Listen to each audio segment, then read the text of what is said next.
public comment. At this time, any person may address the matter within the jurisdiction of the city council, has the authority to such agency to the alcohol redevelopment agency. Something that is not on the agenda. So Kathy, do you have any cards? We do. I have 2 cards. The first one is Alyssa Schumann. Please come forward. And adjust the microphone. We are recording and we have television cameras here too as well. Please. Thank you very much. I'll be very quick. I'm here from the San Diego Padres. We're very proud of the recent partnership that we have with the Neighborhood Market Association, and we're looking forward to celebrating the first ever Chaldean Night at Petco Park. In fact, one of the first Chaldean Nights in Major League Baseball. Next week on September 6th at Petco Park as your hometown Padres take on the Colorado Rockies. So on behalf of the celebration of our partnership, we'd love to present this jersey to Mark Bravo and our friends at the Neighborhood Market Association.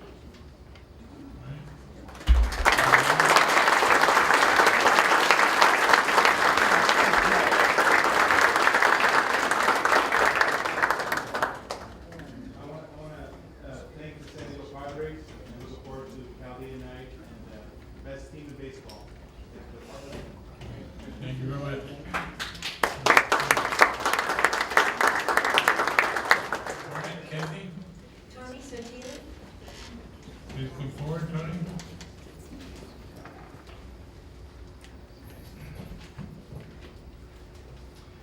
Good evening, council members and Mayor Lewis. I will address the City Council this evening on the subject of prayer. There has been much to do about prayer lately, and I've heard many things, and most of them not very good things. So therefore, I decided to speak on that particular subject matter. I'm going to be quoting from Benjamin Franklin, which was one of the founders of the United States Constitution. And he stated, I quote, "I have lived, sir, a long time, and the longer I live, the more convincing proof I see of this truth, that God governs in the affairs of men. And if a sparrow cannot fall to the ground without his notice, is it probable that an empire can rise without his aid? We have been assured, sir, in the sacred writings, that except the Lord build the house, they labor in vain that build it. I firmly believe this. I also believe that, without his concurring aid, we shall succeed in this political building no better than the builders of Babel.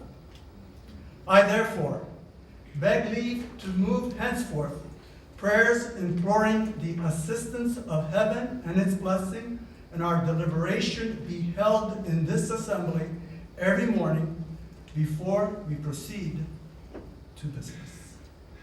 Unquote. I remember seeing an article in one of the major magazines. I do not remember which magazine it was. It could have been Life magazine. It could have been U.S. News. It was one of the major magazines. And it was about 20 years ago, 15, 20 years ago, and it captured my attention. It had to do with prayer. I said, here's a secular magazine speaking about prayer. So I purchased the magazine, and I began to read the magazine. There was this gentleman who was an addict, who lived in the streets, and he participated in everything that you can imagine. He was in and out of jails, in and out of mental institutions. One day, while he was in the mental institution, he realized that he was dying. And he heard, being in the last ropes, he heard that prayer really helps. He was not a man of religion. So he said, what do I have to lose? He had sense enough to think of those thoughts. So he started to pray. And he started praying, whoever you are up there, whatever God you may be, I do not know, but I am praying to you that you would help me in my condition. He prayed every day until he got better.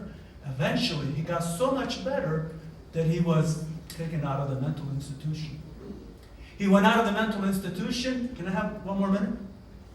Make it quick. He went out of the mental institution. He stopped praying. The same things happened to him again. He went into the mental institution. He said it worked the first time. He tried again. He prayed and he prayed and he prayed and he got well. And he got back on the streets. He did not know who he prayed to. He just said, whoever you are up there, please help me. So, if an insane addict had enough sense to pray and submit himself to the power of his unknown God for help and be helped, who are we as a people and a community to deny anyone the benefit of prayer? Who are we to say that you cannot pray? This man got help by prayers. And I commend the city council members, especially Bill Wells, for promoting the liberty of a person praying. Because without prayer, nothing is accomplished. Because we as human beings are self-centered and we need to come out of ourselves. Thank you very much. Thank you very much.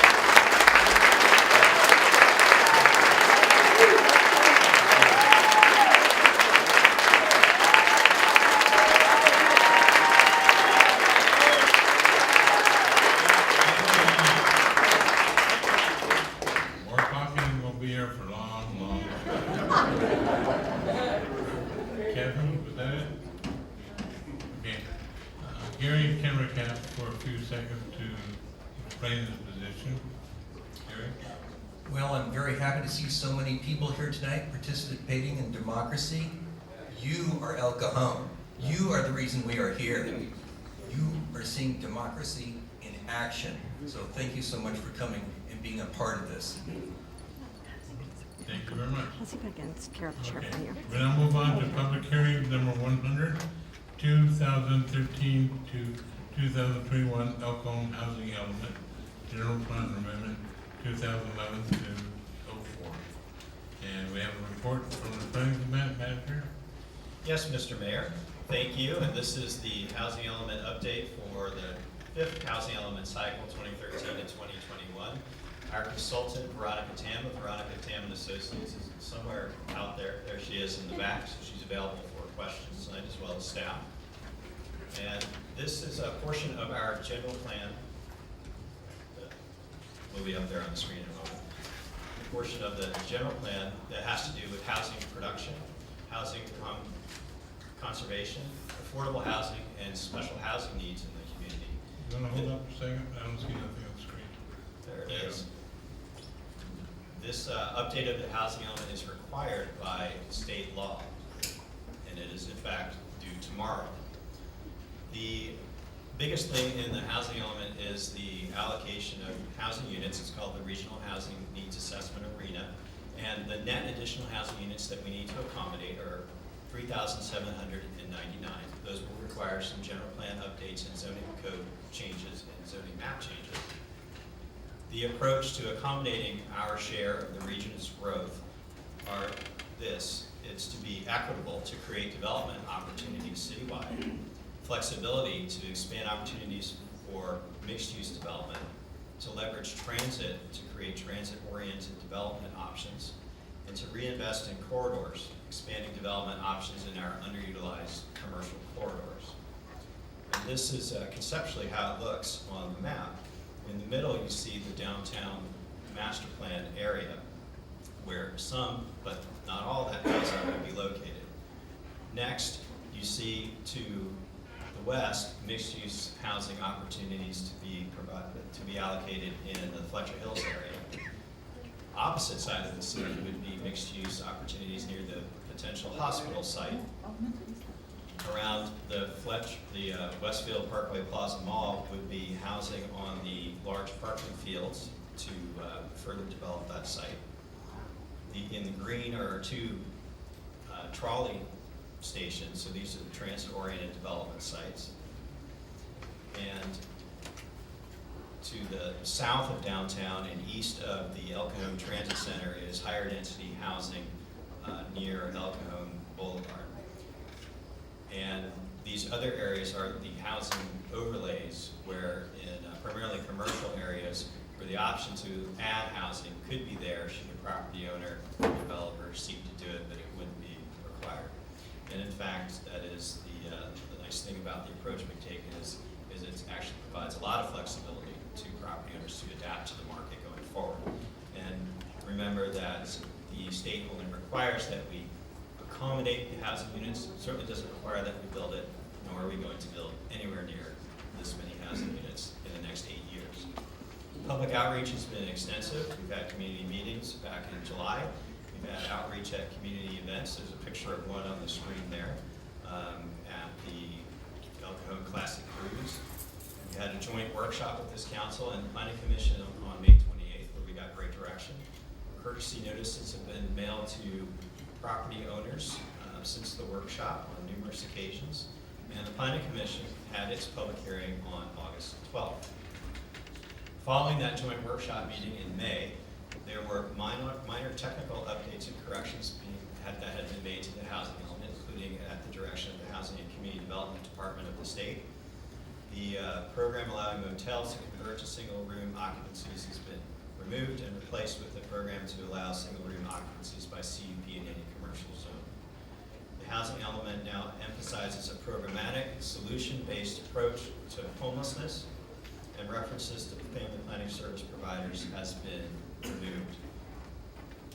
In terms of compliance with the California Environmental Quality Act, like most housing elements, negative declaration was prepared, and it's because to implement the housing element that requires subsequent discretionary actions such as general plan amendments and rezonings, and those would require project-specific secret review. And the Planning Commission recommends that you adopt the negative declaration and that you also adopt the housing element update. Their vote was unanimous on August 12th. Again, the deadline is tomorrow. Staff and the consultants here for any of your questions. Thank you. Any questions, staff? All right. Kathy, do we have any cards on item 100? I do, I have one card from Humphrey Cabrera. Please come forward, adjust the microphone. Item 100.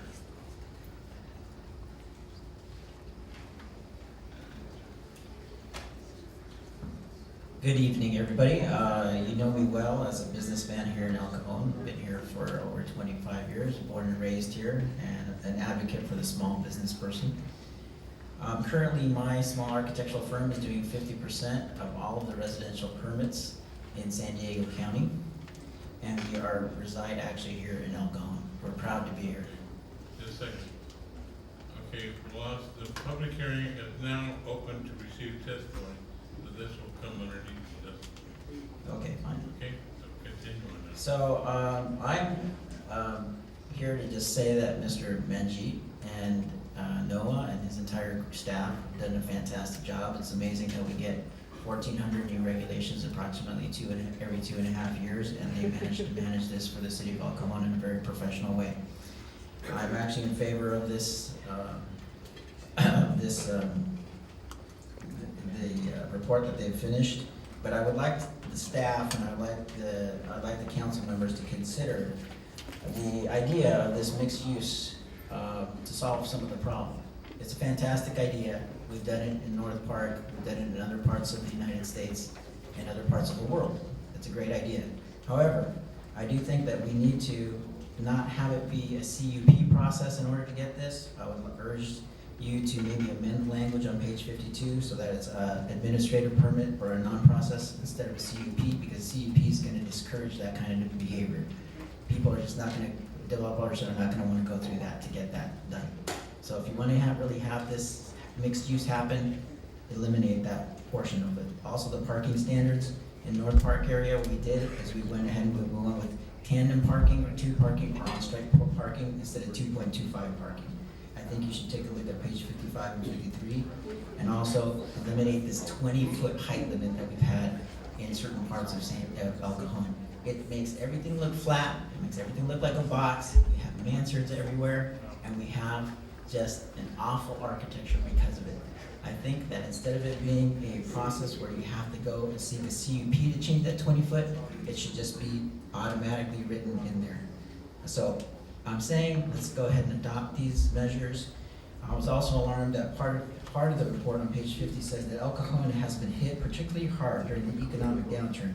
We have seen the average unemployment rate in this city increase to 13.5%. It goes on, the report, to say that it's greater than the county and the state and the national averages here in El Cajon. We all know this, we all feel this in our businesses. The underemployment will force some of our families into poverty. Now, the city's done great jobs to provide services and pathways to assist our citizens.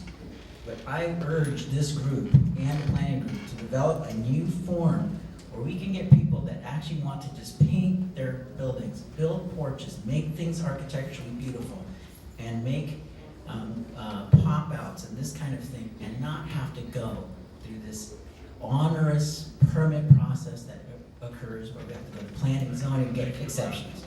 Right, thank you very much. Thank you very much. Kathy? That was the part I had on that matter. Bill? Yeah, I normally would ask if we would push this off for a while, but I think we have a deadline by tomorrow, right? So, staff, did you get a chance to hear any of the questions that he had? He mentioned page 52 and 55. Were these things that we could just, are any of these changes that would be valuable or appropriate to make at this time? Yeah, certainly the comments are appreciated, and there's a lot of work to do to implement the housing element, in particular over the next 2 years, and a lot of what the speaker is talking about we would deal with through the implementation side. Okay. So this is a policy programmatic document, and much of what the speaker is talking about is appropriate to deal with through implementation, and we will consider it because they're great comments. Yeah, so that was, my assumption was that nothing was so time sensitive we had to deal with this tonight, right? Right, what we need to deal with tonight is the actual adoption of the policy. So we will Correct. take a look at that. I would encourage you to make an appointment with the planning department and actually write down all your suggestions so you can come back to the council and we can discuss them. I'd be more than happy to answer your questions or be involved with that. That's great. I mean, we need experts like you to come in and give us the businessman's perspective, because we have a government perspective, but we need to get the other perspective as well. Great. Thank you very much. Thank you. Okay, further, Tony? Humbert, I'll go ahead. Yes. I just wanted to let you know that we are working on a mixed-use overlay zone that's going to be Correct. applied to the downtown and other areas of the city. So that's part of the implementation, and that's coming. I really like the idea of the mixed use idea. I think it's a forward-looking process. It's been successful in other cities, but you just cannot have it be conditional to a CUP. That's gonna destroy it. It's never gonna happen if that happens. We're working on it. Okay. Okay. Kathy, was that it? Yes. Okay. Then I'll make, it'll be a two-part resolution. Move to adopt the next resolution order approving the negative declaration.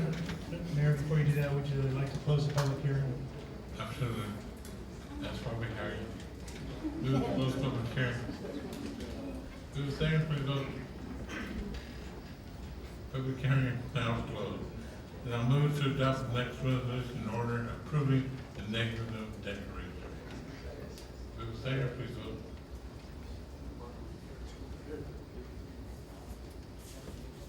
That motion is approved.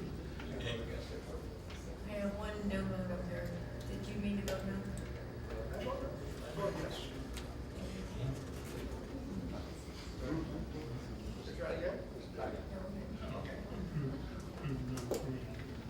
So let's go ahead, there's some confusion. Bill?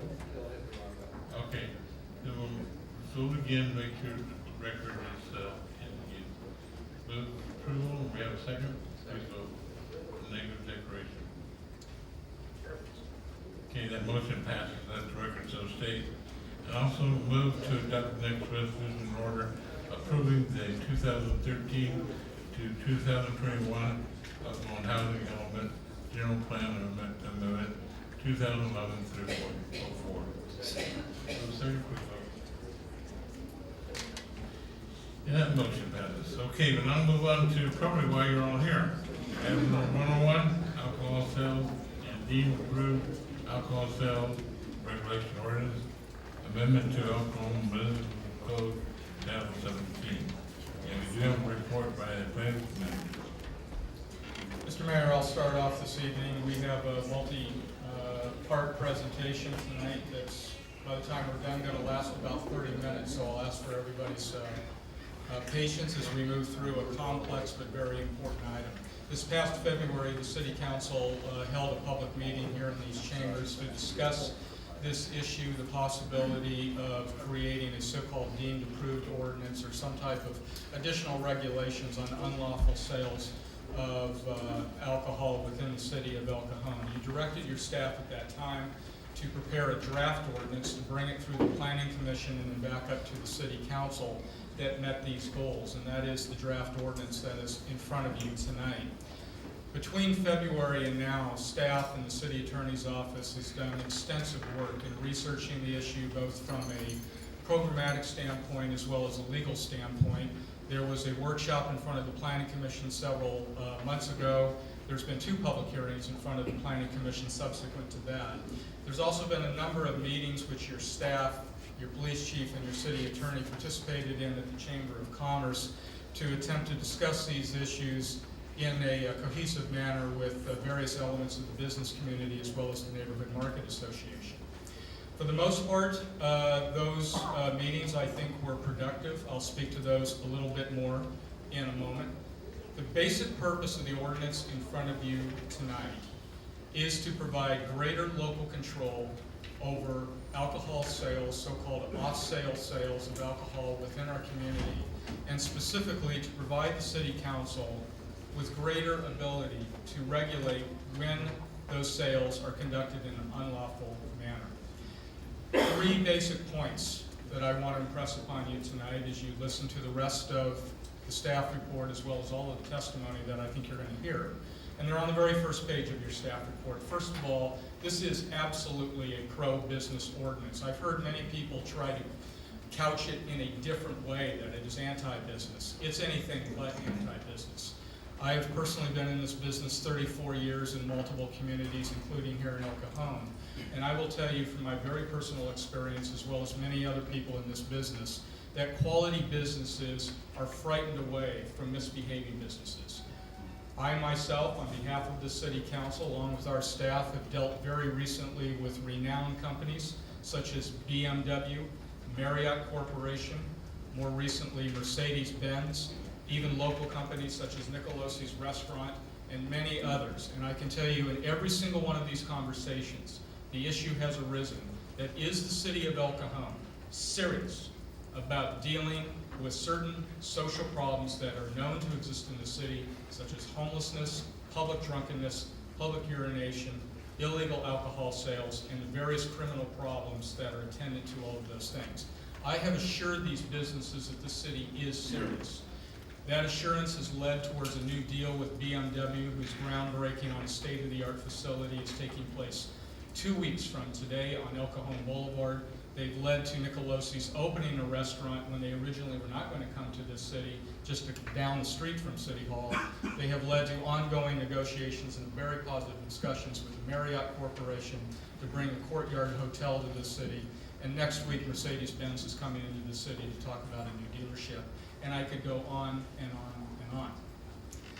The second aspect is freedom to operate lawfully for all of the alcohol sale businesses that remain within the law. It has been impressed upon us that most of the alcohol outlets in the city, in fact, operate legally, and we totally agree with that. Most of them are excellent businesses that stay within the law and do provide a needed service for our community. It is not them we are concerned about, and those businesses have nothing to fear about this ordinance. This ordinance virtually does not apply in any way, shape, or form to businesses that continue to operate lawfully in the sale of alcohol. It does, however, apply to those who don't. And there are a number of businesses, and you are going to be hearing more about that in a few minutes, unfortunately, who don't, and have continued that behavior even up to the most recent periods of time. And finally, I'll mention again local control. The Alcohol Beverage Control Board of the state of California, perhaps in a perfect world, would solve all these problems for us, but they haven't, and I'm not bashing them. I think they're good people. I know people who work for ABC. There's just so few of them, and this is a big state, and they can't handle the issue. Even in my discussions with Mr. Arcansomo, representing the Chamber of Commerce, he agreed with me that ABC has been unable to deal with local issues in an effective manner. This ordinance allows us to do that within the law to the extent that we can. Now, in our discussions with the Chamber of Commerce that have taken place over the past couple of months, we've arrived to a point tonight where I think it's fair to say we have about a 95% agreement with the chamber and their recommendations. There's a few points, and they have written to the city council recently about this, that we are still in disagreement. I want to point out 3 major points and why we're still in disagreement. First of all, the Chamber of Commerce is advocating that we never have anything more than a 30-day suspension of alcohol sales, even in case of repeated unlawful sales of alcohol. We disagree with that. 30 days has never been proven to be sufficient to be a real regulation that can change behavior. Even the City Council smoking ordinance, which you adopted just a couple of years ago, has up to a 1-year suspension aspect to it, and there's no reason to treat the liquor ordinance any different than we treated the smoking ordinance in our view. The second aspect, which is directly related, is there continues to be an objection from the chamber that there is a possibility at some point out in the future, probably distant future, of an outright revocation of a business's opportunity to sell alcohol. We strongly believe this needs to remain in the ordinance for the simple reason that virtually every conditional use permit in the city, or any other city in California, always has the ability to revoke that use permit. That's the definition of conditional use permits. Businesses operate under certain conditions, and if they violate those conditions multiple times over a period of time at a very high level of seriousness, the city must retain the ability to withdraw that use permit and therefore the right of that business to operate.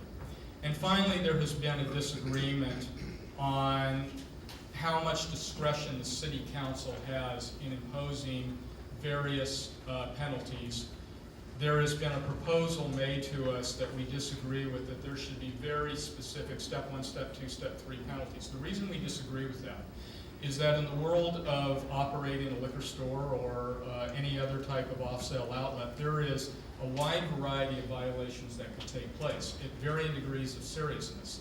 Anything as simple and, quite frankly, mundane as too much trash in the parking lot, all the way up to the most serious violations of selling to minors or selling to serial inebriates, people who are drunk while they go into the store, and other very serious violations of the law. The city council and the city in general needs to retain its discretion to deal appropriately depending upon what the specific situation of that store is. To do otherwise would be unfair to the store that is before you if it ever gets to that point. So we believe that these 3 major areas, while we admittedly still have disagreement with the chamber on, that the city staff position is the correct position to retain the ordinance that is currently proposed to you. Now, for the rest of the presentation tonight, I'm first going to ask our Chief of Police, James Redmond, to step to the microphone. He is going to outline to the City Council basically what the city looks like from the street level. We have 122 sworn officers in this city. They are the ones whose lives are on the line to deal with crime, and they are the ones that are best equipped in the real world to know what is actually going on out in the streets. When Chief Redmond is done with his presentation, our planning manager, Manjeet Renu, will finish up with a very detailed description of this ordinance, and then we will turn it over to the City Council discussion and public comment. Thank you very much, Mr. Mayor. Now, Chief Redmond. Chief? Well, thank you, Mayor and City Council. Good evening. I'd like to start with a little history of how we got to this point. This issue came to my attention a little over 5 years ago when the police department began a series of community forums to address community crime concerns. During these forums, we found out that the #1 concern amongst our citizens was public nuisance crimes, specifically panhandlers, petty thieves, urination in public, illegal lodging, and the like. During this time, I was approached by business owners on 2nd Street who complained about public nuisance crimes in their area. These business owners were concerned that the bulk of these public nuisance offenses were caused by chronic drunkards who were buying their alcohol from local off-sale retailers. These business owners complained that this activity was driving away their customers. To address this issue, the police department partnered with the business owners from 2nd Street to form the 2nd Street Alliance for a Better Community. This partnership included greater vigilance by the business owners. They would call in and report these public nuisances when they occurred, and also an increase in public nuisance enforcement by the police department. Through this partnership, we managed to reduce complaints of public nuisance crime on 2nd Street. However, we later found out that we simply pushed the problem to another side of town. This first effort caught the attention of City Council, and a Blue Ribbon Committee was formed to address alcohol-related public nuisance crime in El Cajon. This group adopted the name Alliance for a Better Community. This committee was made up of local business owners, police, Communities Against Substance Abuse, the Institute for Public Strategies, ABC, and members of the Neighborhood Market Association. This committee formulated a plan to address the problem of off-sale retailers contributing to alcohol-related nuisances by selling to chronic drunkards and minors. As a group, we canvassed 2nd Street as a starting point so that we can have a baseline to measure our effectiveness. This committee held 2 community forums where we invited off-sale retailers to learn how irresponsible alcohol sales contribute to the problem of alcohol-related public nuisance crime and what they can do to mitigate the problem by policing themselves. We asked these retailers to sign a non-binding, voluntary, good business neighbor pledge. Most of them signed this pledge. This pledge asked retailers not to sell to minors, intoxicated persons, or persons on the do not sell list, which we provided to every retailer. The pledge also asked retailers to maintain their businesses free from trash and to post the proper signage required by ABC. Following these forums, we again conducted a survey on 2nd Street and once again found noticeable improvements in the area. However, it should be noted that during this same time, the police department was cracking down pretty heavily on public nuisance crimes in the area as well. The problem we found is that when City Council oversight went away and police efforts were focused elsewhere in the city, the public nuisance offenses returned to 2nd Street, and these folks continued to buy alcohol from the local retailers on 2nd Street. Earlier this year, following City Council direction to staff to draft a deemed approved ordinance, I met with the president of the Neighborhood Market Association and several owner retailers to discuss the problem of alcohol-related public nuisance crimes and how their off-sale business activities contribute to the problem.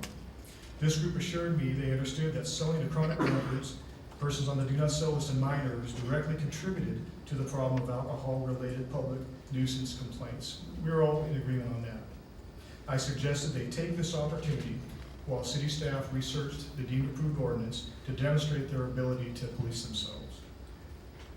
During this time, I asked my officers to conduct surveillance and enforcement to determine the effectiveness of the retailers' efforts. Although we have seen some improvements with regards to litter and signage, the problem of selling to persons on the do not sell list as well as minors still exists. For example, during a 2-month period of April through May, my officers observed persons on the do not sell list purchase alcohol at 5 different off-sale locations on 11 different occasions.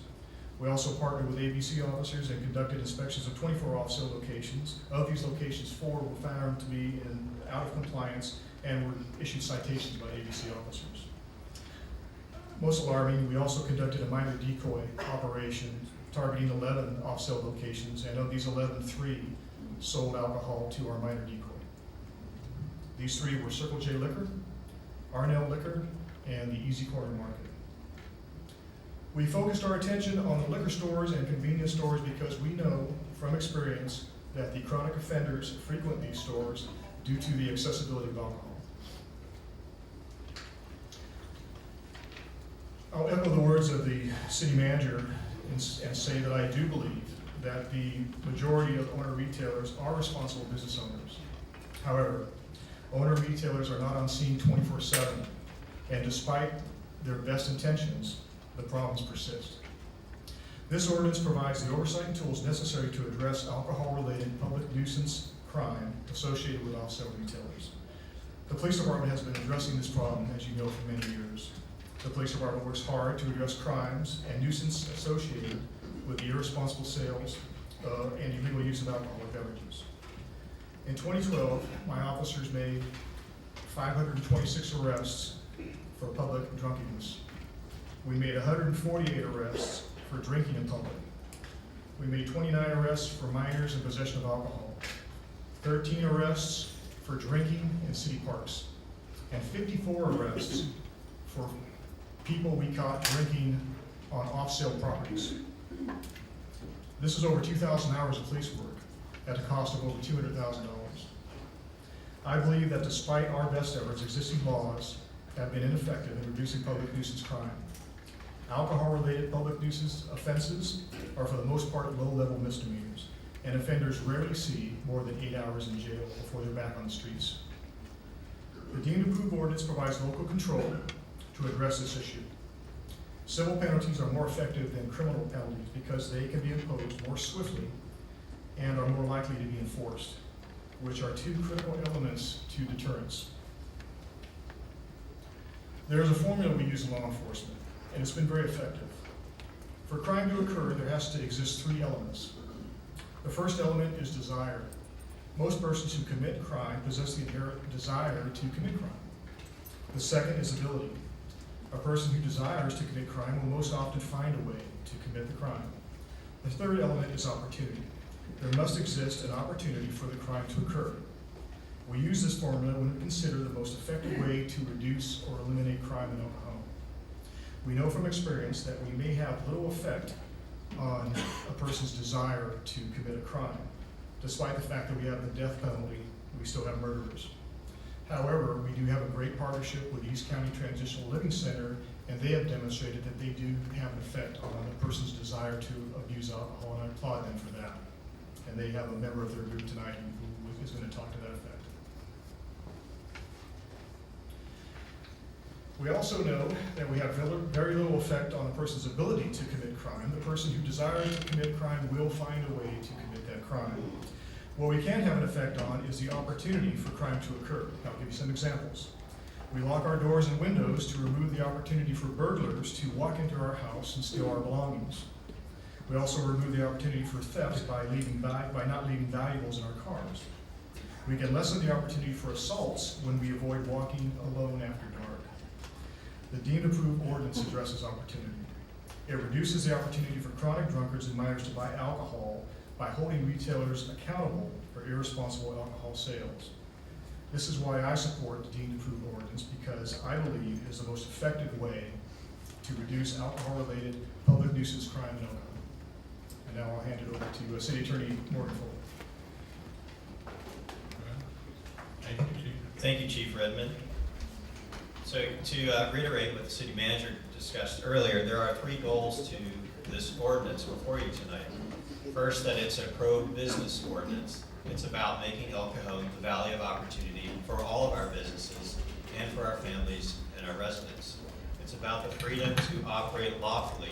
There would be no limitations on existing off-sale outlets that operate lawfully as a result of adopting this ordinance. And fundamentally, it's about local control. It's about El Cajon knowing what's best for its community, understanding what's going on in the city, and having the tools necessary to fix any problems that are out there and remove the opportunity for problems. The process that has began this ordinance has been extensive over the last 8 months. The City Council initiated this process back in January, and then with very specific direction in February of 2013. Staff and the City Attorney's Office has done a lot of research and provided that information to the council and to the public that led to drafting this ordinance. The Planning Commission held workshops in May and July, followed by a recommendation in August. There have been repeated mailings to all licensed off-sale retailers in the city of El Cajon. Documents have been kept up to date on the city's webpage. And finally, there have been numerous stakeholder meetings, and the city manager mentioned the ones with the East County Chamber of Commerce. So I'm going to summarize where we're going to be discussing the ordinance tonight. We're going to talk about its applicability. We're going to talk about how it affects existing stores and new stores, discuss enforcement and due process, implementation and evaluation of the ordinance, and its fiscal impact. So first, the applicability of the ordinance. It would apply to all off-sale retailers, both the small markets and the large markets. The ordinance is our comprehensive regulations dealing with alcohol. So it does include regulations on sale. Those are restaurants and bars. However, there are no substantive changes whatsoever to the regulations on sale. They are being brought forward into this ordinance, and there are technical edits that have been made and consistency with with the ordinance, existing ordinances today. Again, no substantive changes to on sale for restaurants and bars. So for existing stores, what this ordinance would do is it would convey a deemed approved status on those stores. Regardless of its legal nonconforming status, these stores would get the deemed approved status. So in essence, think of it as a retroactive conditional use permit being issued simultaneously to all existing businesses engaged in the off sale of alcohol. It's not a conditional use permit, but it's a good analogy. There would, again, be no restrictions on the lawful operations of existing off-sale retailers. Employees selling alcohol would need to get responsible beverage service training. There are performance standards that are included in the ordinance that provide very transparently and clear what conditions create a situation where violations might occur that the city could then take action based on these very transparent, very explicit performance standards. Existing stores may be redeveloped, that is completely scraped and reconstructed, or modified, subject to getting a conditional use permit. So there's flexibility built in there for existing stores in the community. For new stores, there would be restrictions on product sales, certain limited restrictions on the types of products that could be sold and how they are sold. And there are operational standards in how the businesses operate, including the product restrictions I mentioned, how signage is placed, lighting, security, and litter, and so forth, having to do with making sure the operation of the business is of the highest quality. New stores may only locate in areas where there is not a high crime rate and the census tract has capacity for additional licenses. And to open up a new off-sale retailer for a small store, that store would need to acquire a license from an impacted area within the city of El Cajon. That's not the case for larger stores. Their separation requirements only apply if the store has more than 10% of its floor area dedicated to alcohol sales. So why is there a difference between small and large stores, provided they're both selling 10% or less of the floor area toward alcohol? And why is there this difference? Well, it's because small stores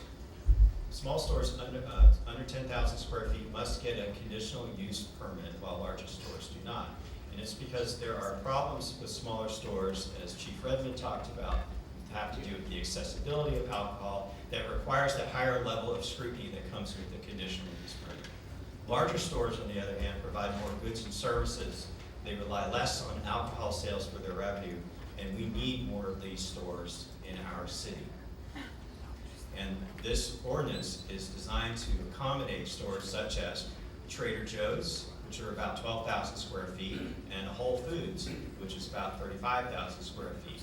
So when our business environment is improved, that these businesses might be attracted to come here, we're ready for them because they won't need to get a conditional use permit. So the locations that are available for the new small stores are essentially Fletcher Hills and Granite Hills, as shown on this map. These are the areas with capacity. So I'm going to turn this over to Mr. Morgan Foley for a summary of the enforcement and due process that comes with the draft ordinance. Thank you, Mr. Mayor and members of the council. I wanted to just touch on the enforcement issues of the diagram and a flow chart on the screen. I think you each have a hard copy in front of you. The ordinance will be enforced substantially in the same procedures that are followed for any other violations of our municipal code. It specifies that the primary tool to enforce any violation will be through the administrative citation process that we have established in Chapter 1.14. If you may recall, we established this a number of years ago in order to provide a more efficient method to cite violators of our municipal code, and as an option. It's not the only option, and it's never It spells out in that chapter that it may be used in addition to or in lieu of any other option. Chapter 1.14 provides that the first incident that is discovered would result in a warning. The code enforcement officer would provide a written warning explaining the violation that they've found. If that violation is not cured, then the code enforcement officer would issue a citation, the very first citation, and that carries a maximum fine of $100.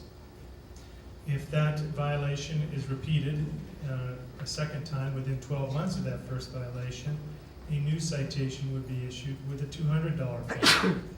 And any subsequent violations within that same 12-month period would result in citations that could range from $500 to $1,000.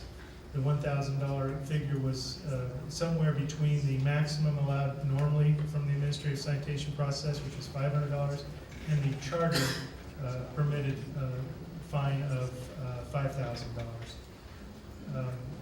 It should be pointed out that each time a citation is issued, that person who receives that will have an opportunity to challenge the citation through the administrative hearing process before a hearing officer. It will not be before the Planning Commission, it will not be before the City Council.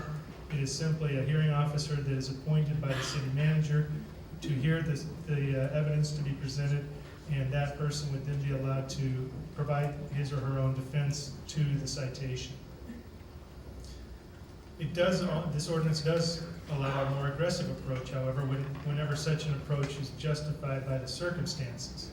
As Mr. Wilford pointed out, serious violations, those that are dangerous to the health and safety of the public, or flagrant violations of repeated violations of the ordinance and alcohol-related laws, will allow the city manager to recommend that the retailer's deemed approved status should be revoked by the Planning Commission. And if that occurs, like any other vested right, the Planning Commission must give the retailer due process of law. So in accordance with the ordinance, we would follow the procedures in 1.36, which are, besides giving us a process during the hearing, provides a bit of notice, but we would also follow the notice provisions that are found in the government code, because we also refer to chapter 17.25. So a hearing would be held before the Planning Commission before any deemed approved status could be revoked, modified, suspended, or anything of that nature. That would allow public hearing, notice would be given to surrounding property owners, notice would be given to the person, and that hearing would be conducted, again, before the Planning Commission. That decision of the Planning Commission, if adverse to the retailer, could then be appealed to this City Council. Again, you'd follow the same procedures of 17.25. You give notice to the property owners, the surrounding property owners, give notice to the retailer. An opportunity is allowed to present evidence to be represented by counsel or any other representative, to cross-examine witnesses, and then a decision is made by the City Council or the Planning Commission in that case. If a retailer's deemed approved status is modified, conditions might be imposed. If a retailer's deemed approved status is revoked, a CUP would be required. A conditional use permit would then be required for them to be allowed to continue to sell alcoholic beverages from that location. So by eliminating, revoking the deemed approved status, they would then be allowed to submit an application for a conditional use permit to maintain sales at that location. The CUP process for alcoholic beverage off-site sales would also be covered by this ordinance. Conditions that might be applied are set forth in the ordinance as if it were for new sales, new off-site sales in the city. So that gives you kind of a perspective. I hope I followed that flow chart sufficiently. You will see by the flow chart that it can be resolved at any stage of the proceedings. It can be resolved without a fine at all. It can be resolved following an appeal before the city, ultimately before the City Council. Any questions of staff? Actually, Mr. Mayor, we're just about done. If it's okay, we can finish the presentation, if that's okay with you. One change that staff suggests be made just for the the sake of clarity, if should you decide to introduce the ordinance tonight, would be the definition of enforcement officer to simply say that it be only the city manager.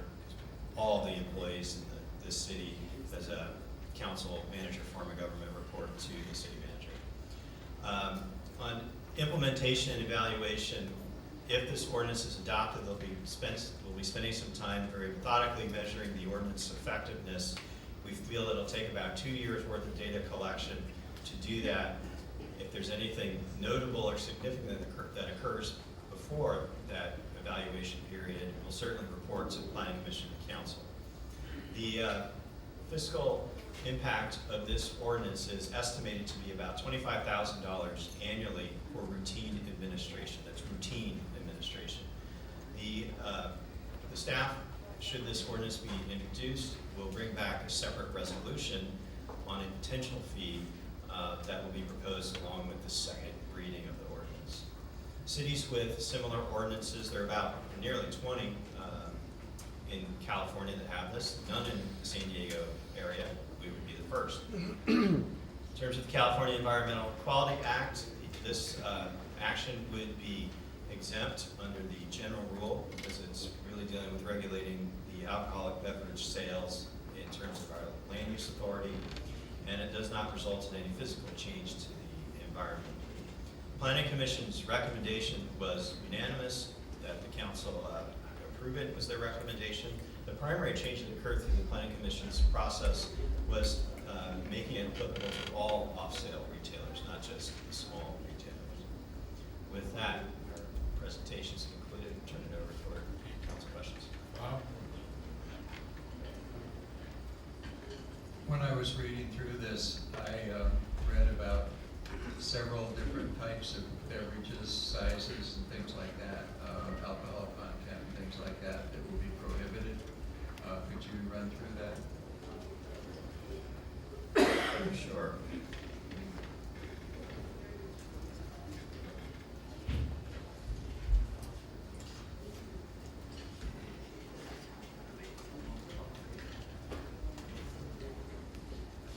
Turn to the page in a moment here. There's about 180 pages in this write-up, so it takes a little while to find specific things that we're going to be asked about things. So just bear with us. Okay.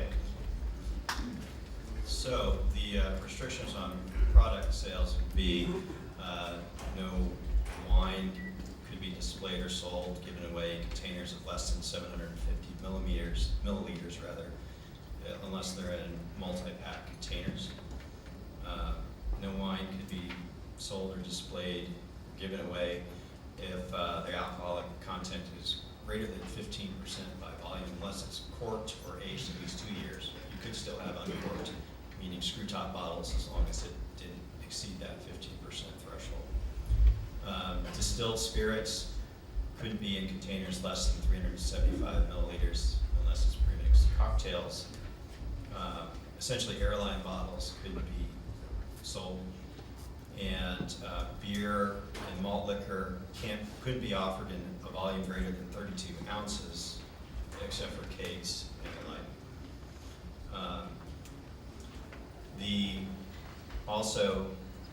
Certain sales couldn't be made from a drive-up or a walk-up window, and they couldn't be left in an ice tub. They certainly could be chilled in a refrigerator, but not an ice tub. And they couldn't be within 5 feet of the store entrance. This applies to new stores, not existing stores. Okay. So they can still sell airline bottles and things like that? Existing stores could still sell, yes. Okay, anyone else? Excuse me, Mr. Mayor, if I could ask staff just to clarify, the point that the council member is making. Could you describe, Manjeet, under what circumstances an existing store may have those kinds of restrictions applied to them? An existing store today that's operating under a conditional use permit may have some of those conditions that were applied on a project-specific basis. Okay, Bill? So I have two questions to that. One is, why would, I thought part of the process here was that we're trying to make everybody play on the same level playing field with the same rules, why would we have a situation where some stores might be able to sell a certain size of bottle and another store would not be?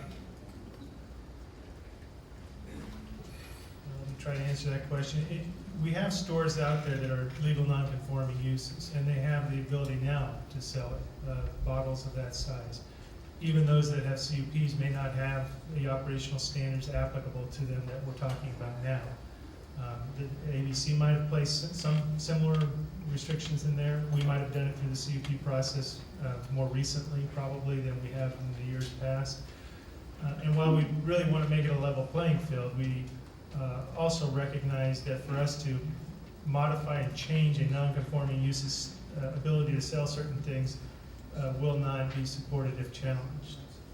So the only reason we would change that is if they have violated the ordinance and are subject to losing or modifications to their deemed approved status. So without losing deemed approved status, it may be after a hearing that the planning commission gives them or imposes certain limitations, such as you heard here, that would apply to a new, automatically to a new off-sale business.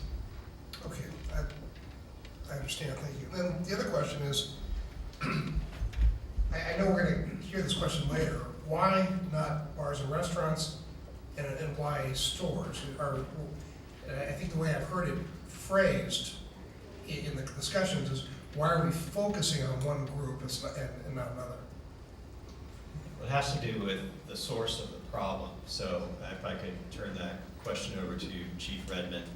And while he's walking up, I just want to make sure that the council understands too, an existing store that gets into trouble could have its deemed approved status changed and then have to have a conditional use permit, in which case those product sales restrictions would be applied in the conditional use permit. So just to reiterate, what you're saying then is if I had a store that was already grandfathered in and I was selling these small bottles, as long as I didn't break the rules and go through the multiple warning process and end up to the very high level of getting to council where your deemed approved status was changed and you had to get a conditional use permit, nothing would change. But if I did get to that point, then the conditional use permit could include not being able to sell those bottles. Yes, and yes. Thank Anyone else has a question of the staff? Okay, seeing none? I had a question for Chief Redmond, Mr. Mayor. Chief. Sure, I can address that question. The source of these public nuisance offenses are the off-sale sites, traditionally. The on-sale and restaurants have not contributed to this problem. That's been my experience. Is that statistically, I mean, have you studied that? Or We is this have more studied like that, and that's- anecdotal? Well, it's for the most part anecdotal, but our statistics also show that the offenses lean heavily towards the off-sale, and that's why we focus on the off-sale. Okay, thank you. Gary? Chief, I have a question for you. Just one more time. Now, is the reason that we would target the fortified wine as wine with greater than 15% alcohol content and the small airline bottles, that we would target those if someone were to repeatedly break the law and have to go to a conditional use permit? Is that reason because those are the most abused products by the teenagers and the serial inebriates? They are because they're the cheapest, and it's a cheap way to get drunk. Typically, the folks who you see panhandling throughout the city at the end of the off-ramp and things like that, those folks will panhandle enough money to buy the cheap booze. And those are the fortified wines and the airline bottles and the single cans of beer. Thank you. And just one clarification from staff is, so this does not affect the retailers that follow the law. Is that correct? That's correct. This would only affect retailers that continue to break the law time after time and with due process are found to be irresponsible retailers, and they would have a conditional use permit imposed on them, again, after due process and through public hearings. And at that point, we would put these conditions on to take away the products that are most abused by the teenagers and and the serial inebriates. That's correct. Thank you. Okay, any other questions?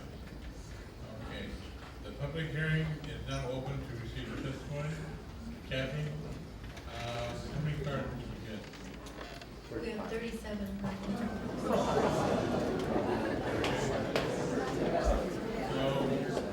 let's go with our traditional 3 minutes. I'll probably call them 2 names. One will come to the microphone, the other will be standing somewhere in the background. As soon as they go, they can come on down, okay? But we're going to 2 names, one for the microphone, one for the standby, okay? So, 2 minutes or 3 minutes? 3. 3. Doug? Okay? So we really appreciate your patience and all this, but now we're here from the public. Kathy, would you call out the first name and then First one is, hold it down. the first one is David Mayashiro, and the next one will be Robert Paul. Okay, David, come forward, adjust the microphone, and you have 3 minutes, and please continue your statements to within 3 minutes. Evening, Council. My name is David Miyashiro. I'm the superintendent for the Cajon Valley Union School District. I'm here in support of Chief Redmond and his team, City Manager and his team, but mostly to advocate for the children of El Cajon. And I urge you to pass this ordinance and take this opportunity to make the streets safer for them. We just started back to school last week. It was great to see all the smiling faces. Majority of our kids are walkers, and they walk to school and they walk home from school. When they're done with school, after they've done their homework, if it's not too hot, we encourage them to play outside with their friends and get a healthy dose of exercise. And we urge you again, on behalf of the kids in our district and our city, to make the streets safer. Thank you very much.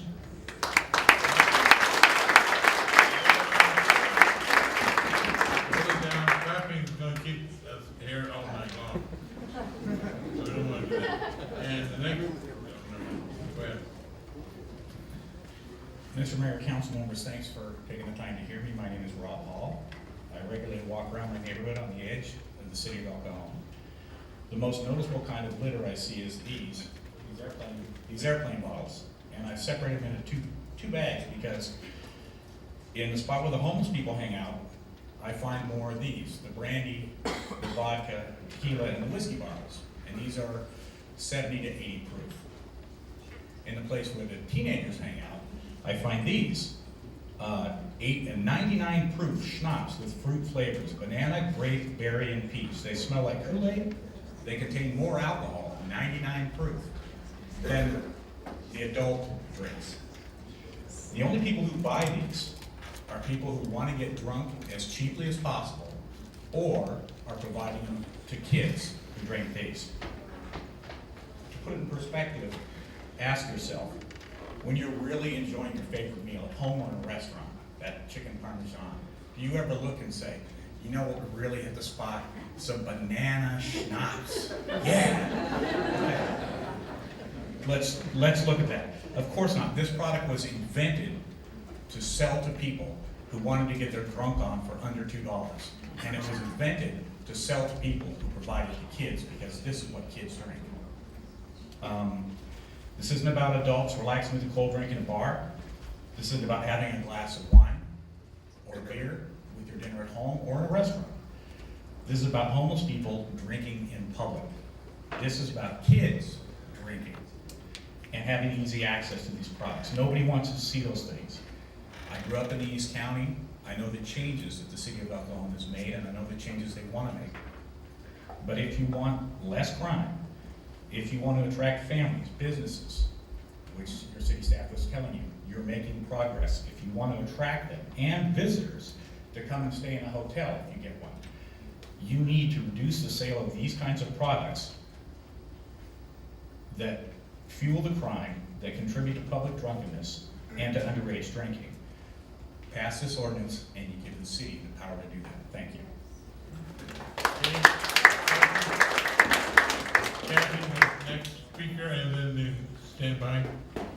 Barbara Gordon and Don Tenval. Please come forward, just the microphone. Hello, Barbara Gordon. The San Diego Alcohol Policy Panel is a coalition of volunteer community advocates who have come together to prevent binge and underage drinking in San Diego County. The policy panel provides leadership and sets priorities for the San Diego County Binge and Underage Initiative. This is funded by the San Diego County Health and Human Service Agency and Alcohol and Drug Services. They put out a policy statement of June of 2013, which states stronger zoning ordinances needed to reduce alcohol-related harm. And these are the recommendations that they gave. In order to mitigate health and safety problems associated with the sale and service of alcohol beverages, the Alcohol Policy Panel of San Diego recommends cities and counties to adopt the following regulations. First one was a conditional use permit to regulate new alcohol outlets. Deemed approved ordinances to establish regular operating standards for existing or grandfathered outlets. A responsible beverage program that mandates responsible beverage sales training for line staff, managers of alcohol and retail outlets, and provide dedicated law enforcement officers to assist retailers in staying in compliance with alcohol regulations.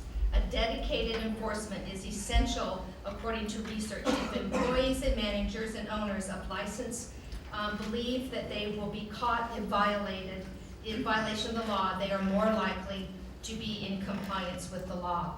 A fee to be paid by all licenses of on and off sale outlets to defray the cost of the dedicated law enforcement personnel needed to educate, monitor compliance, and enforce local use ordinances as well as regulations. None of these policies by our licensees are completely effective on its own, but together we believe that they offer a practical solution to the alcohol-related problems that face our communities. In addition, these policies would foster a healthy business climate and help reduce responsible retailers. It would be a more competitive situation.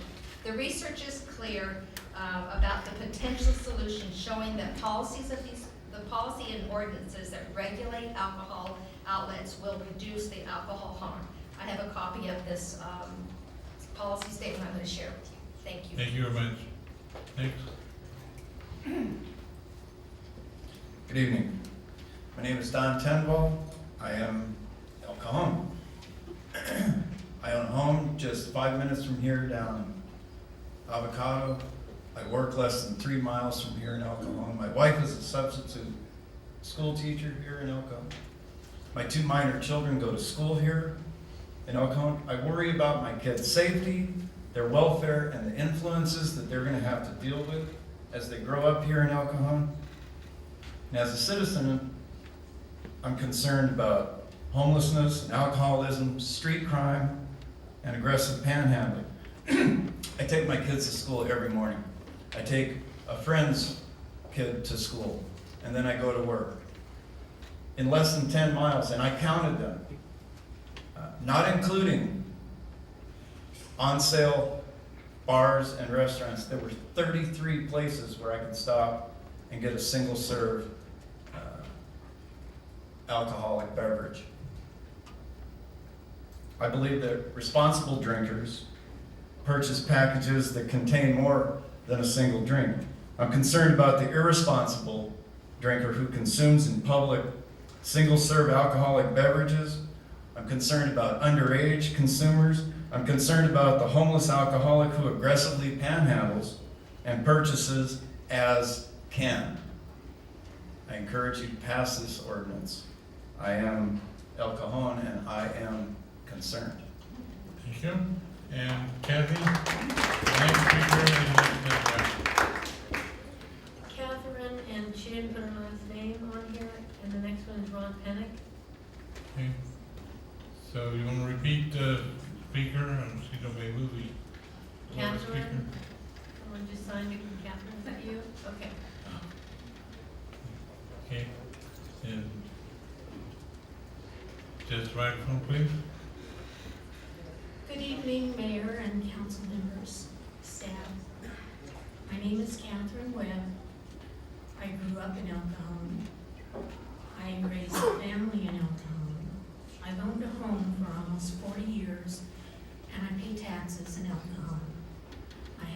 grandchildren, they go to school here in El Cajon, and they walk to school. They play at the local park. This concerns me. People that are in the parks, whether it's teenagers or homeless, and these kids are walking through the park to get to school. We need this ordinance. It will help new businesses come into the city of El Cajon. It'll help clean up our streets, our alleys, our parks, and any place you want to go, whether it's a parking lot or a park. We need this ordinance. I urge you to please pass it. Thank you.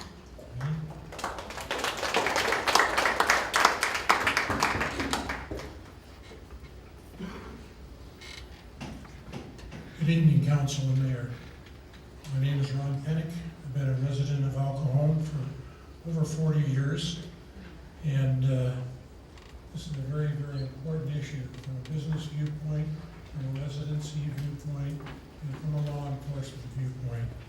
I'm a former police officer and original director of the Crisis House on their board of directors, chairman of the East County Construction Council, resident of El Cajon for over 40 years, and a business owner in El Cajon for over 30 years. I've seen the results of young people in abuse of alcohol and so forth. Young people, there's a major difference between the young people who are maybe having a beer at the beach on a Sunday afternoon versus the ones that are going into these stores and being sold these type of alcoholic beverages in these containers. We urge you from a business viewpoint because, as mentioned earlier, it's true. A lot of businesses are reluctant to come to El Cajon because of the homeless, because of the people that are hanging out, because of their actions, and it's extremely difficult to get them to change and to come to El Cajon and to invest their money as a partner with the city to make it a better place to live. So as a businessman, as the chairman of the East County Construction Council, and occupant here, we urge you again to stay with this ordinance, to make it work, and to make El Cajon a better place to live. Thank you. Thank you. Kathy, next speaker, and next. Christina Park and John Gibson. Okay. Please come forward and adjust the microphone.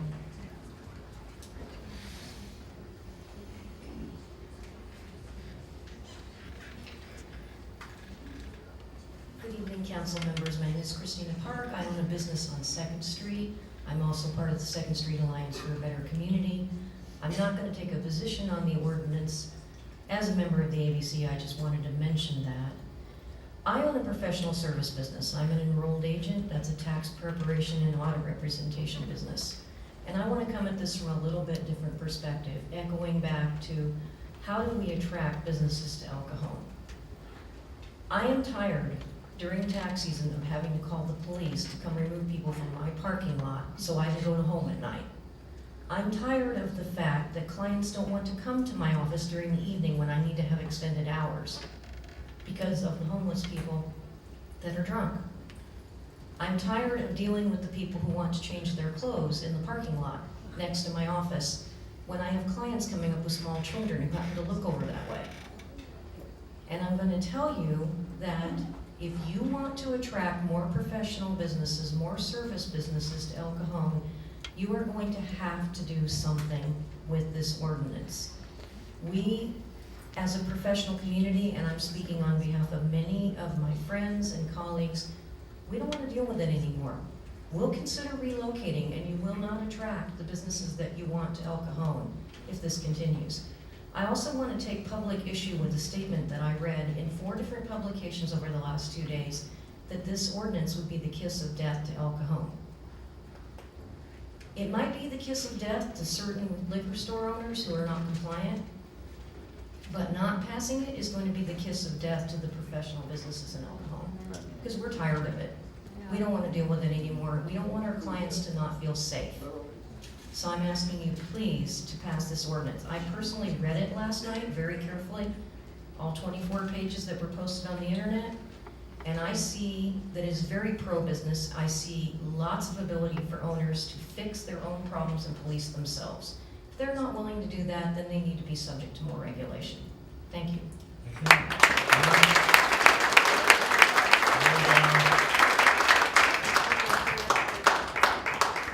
Good evening, Mayor and City Council.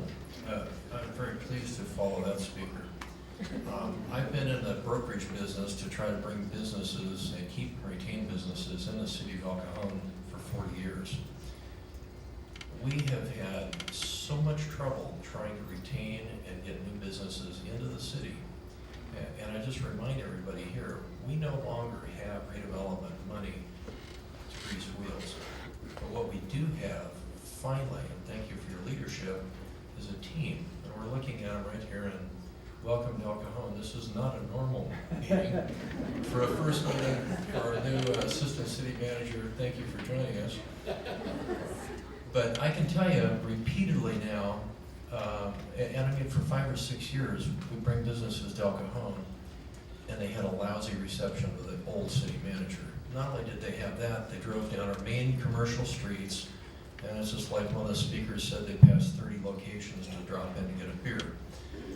So we now actually have an organization that is excited about meeting new businesses. We're getting that buy-in in El Cajon, and we need this cleanup to keep this momentum going.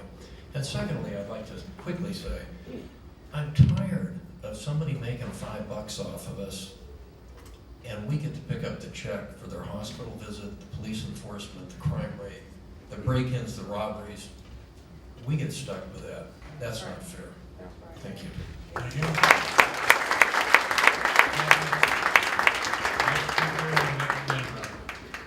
Next speaker.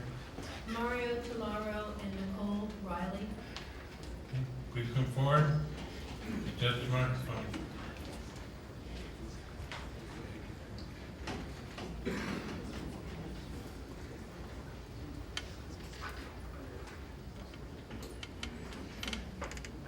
My name is Mario Talaro, a resident of El Cajon since 1977, and a property manager of an office building since 1986. And our problem is not with young kids drinking, but the homeless. As far as we're concerned, the federal government, through SSI, enables the homeless to buy cheap booze. SSI gives them, I don't know, $800-900 a month, whatever it is. And they stretch it out by buying cheap booze. And where do they take this booze? To buildings like ours, where they sleep under the steps, they defecate, they leave messes, they leave their 12-pack of beer behind. And the one that really got me about a year ago, I was out of town, and normally I police the building, and I'm very aggressive about shagging the homeless off. Anyway, one of our tenants discovered that one of our landings was used as an outdoor toilet. And he, because of his concern for his employees, called the cleanup outfit out. We got a bill for $1,100 for cleaning hazardous waste. I object to that.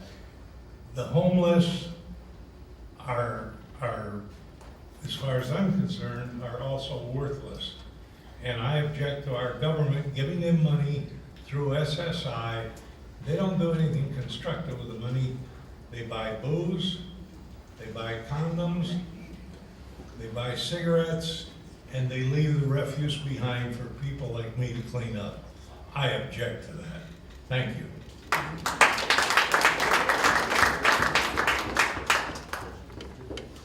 Hi, good evening. My name is Nicole Riley. I am a resident of El Cajon and a parent.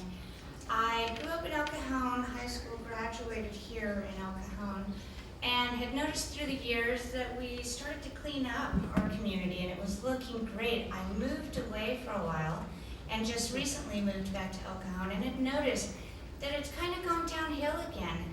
I'm not comfortable with taking my children to the parks as far as public drunkenness and other things that may be laying around that isn't suitable for children to see.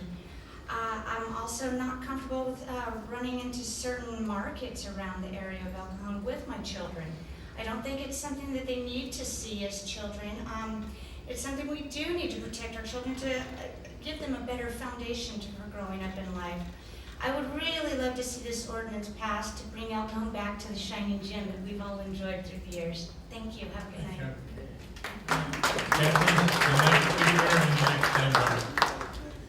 Glenn House and Nina McNeely. All right, Glenn.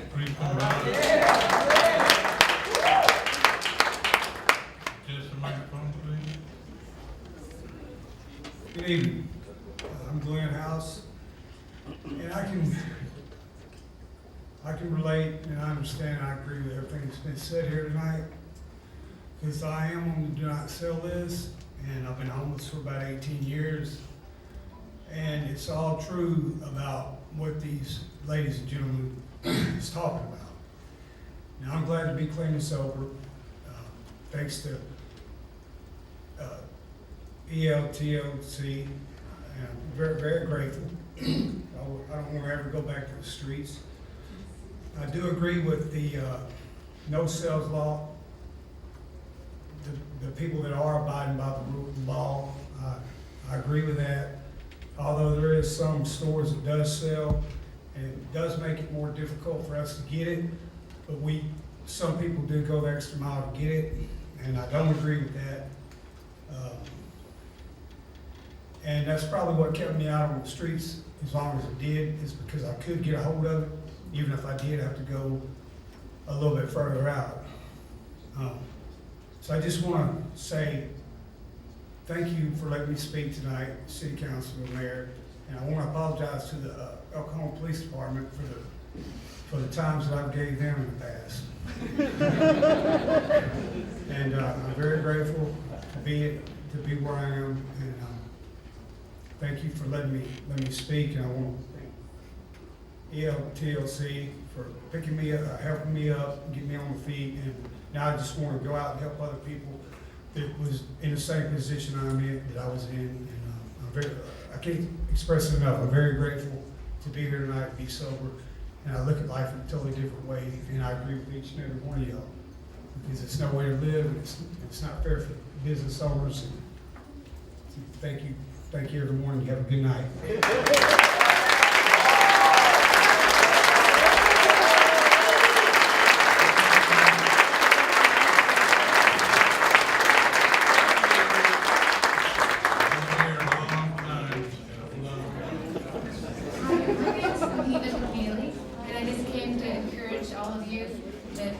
I feel like you're on the right track and we're moving forward. We're a better El Cajon and a better San Diego County. And I just feel that we could even make it a little bit stricter, and hopefully the next ordinance after this will make it even stricter and even harder for the young people to get these small bottles to get drunk faster. And so I encourage you to keep going in the right direction, and God bless you, and Jesus loves all of you.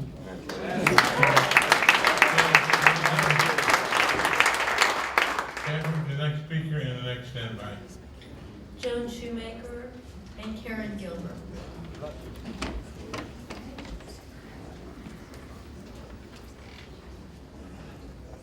Please come forward and test the microphone.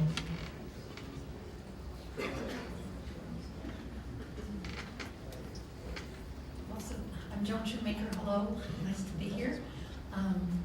I just wanted to commend the staff and police department for the great presentation. That was really wonderful, and most everybody has said everything that I wanted to say, but I had read this in the paper, the UT, and I was just kind of amazed, and I was glad that you were moving forward. But when they said that they thought that, I didn't know why there was such a fierce opposition to this, when they said it was the kiss of death for the businesses in El Cajon. I think it's the exact opposite. I think it will really inspire people to come to El Cajon as we clean up and make it better. And I care deeply about this community, and especially for our children and our grandchildren and my great-grandchildren. I've got too many now. The whole point is if businesses follow the law, there's no problem. And when you break the rules, there are consequences. And that's true for all of us in all walks of life. And I urge you to approve this ordinance. Thank you.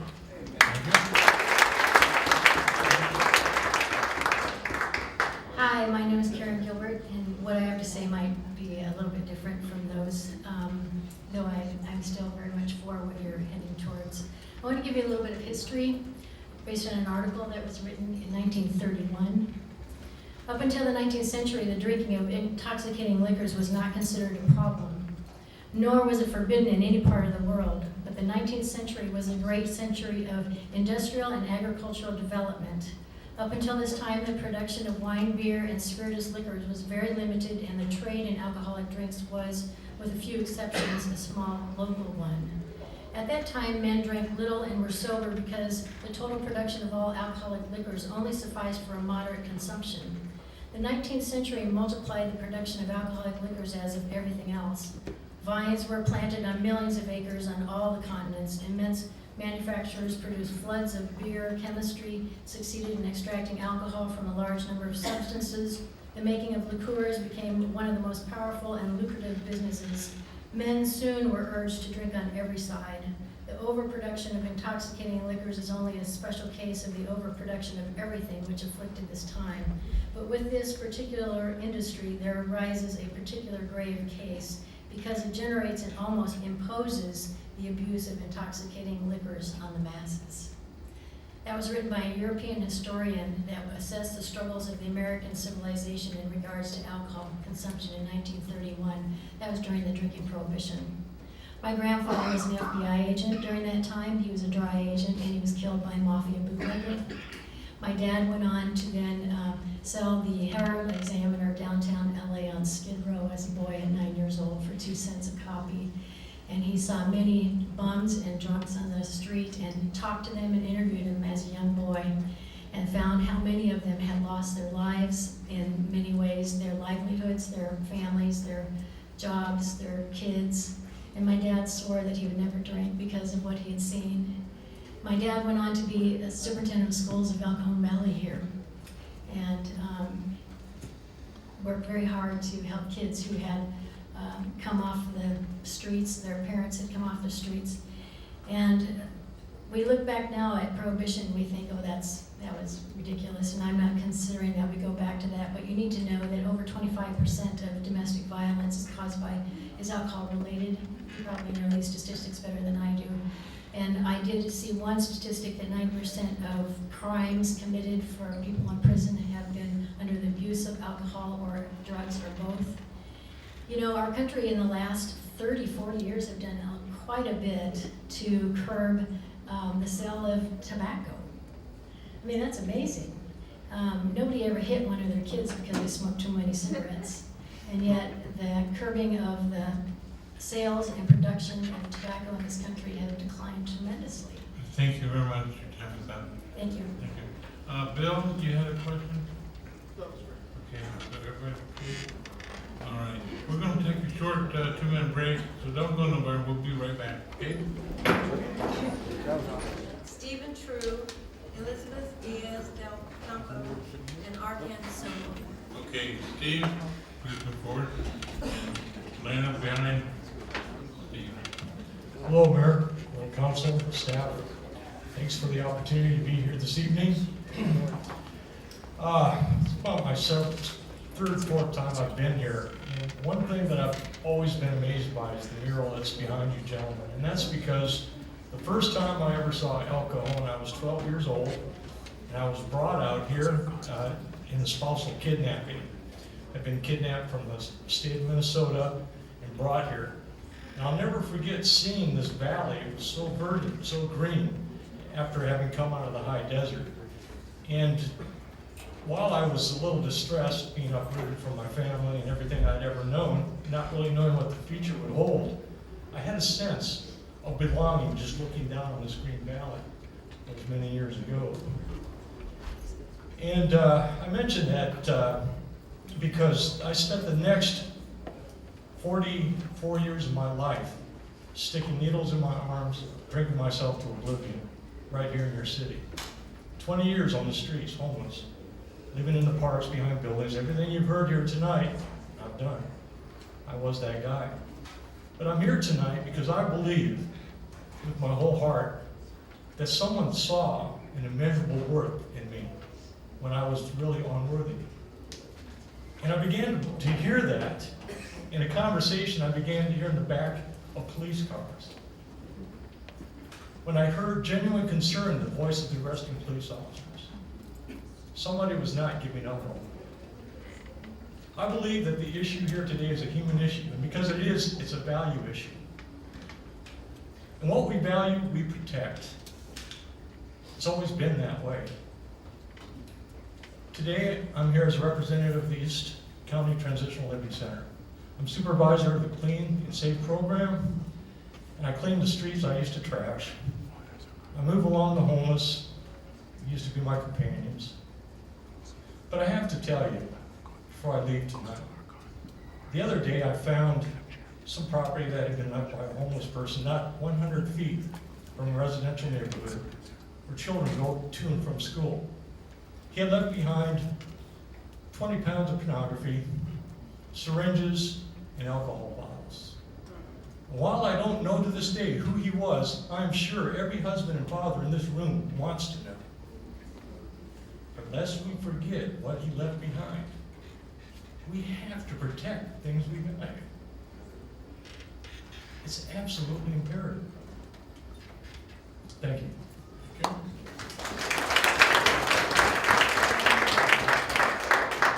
Good evening. My name is Elizabeth Diaz del Campo, and I'm president of Holy Transformer Ministries. It was birthed out of my son's deliverance from drugs and alcohol, so this is a very sensitive issue for me.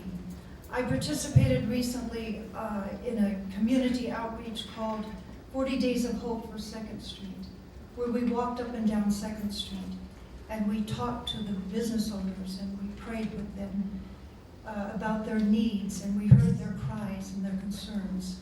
And we talked to the homeless and tried to get them to go into the East County Transitional Learning Center. And so I come here to thank you for what you're doing. It's a step in the right direction. Thank you very much. Thank you very much. Kevin? I don't see, oh, there he is, okay. Good evening, Mr. Mayor, council members, staff. My name... Three more. Tony Sortili, Paul Circo, and Dr. Gary Woods. Please line up. Go ahead. Okay. My name is Arkan Samo. I am the chairman for the Infrastructure and Land Use Committee for the San Diego East County Chamber of Commerce. I would like to thank you tonight for giving me the opportunity to speak before you in reference to this ordinance.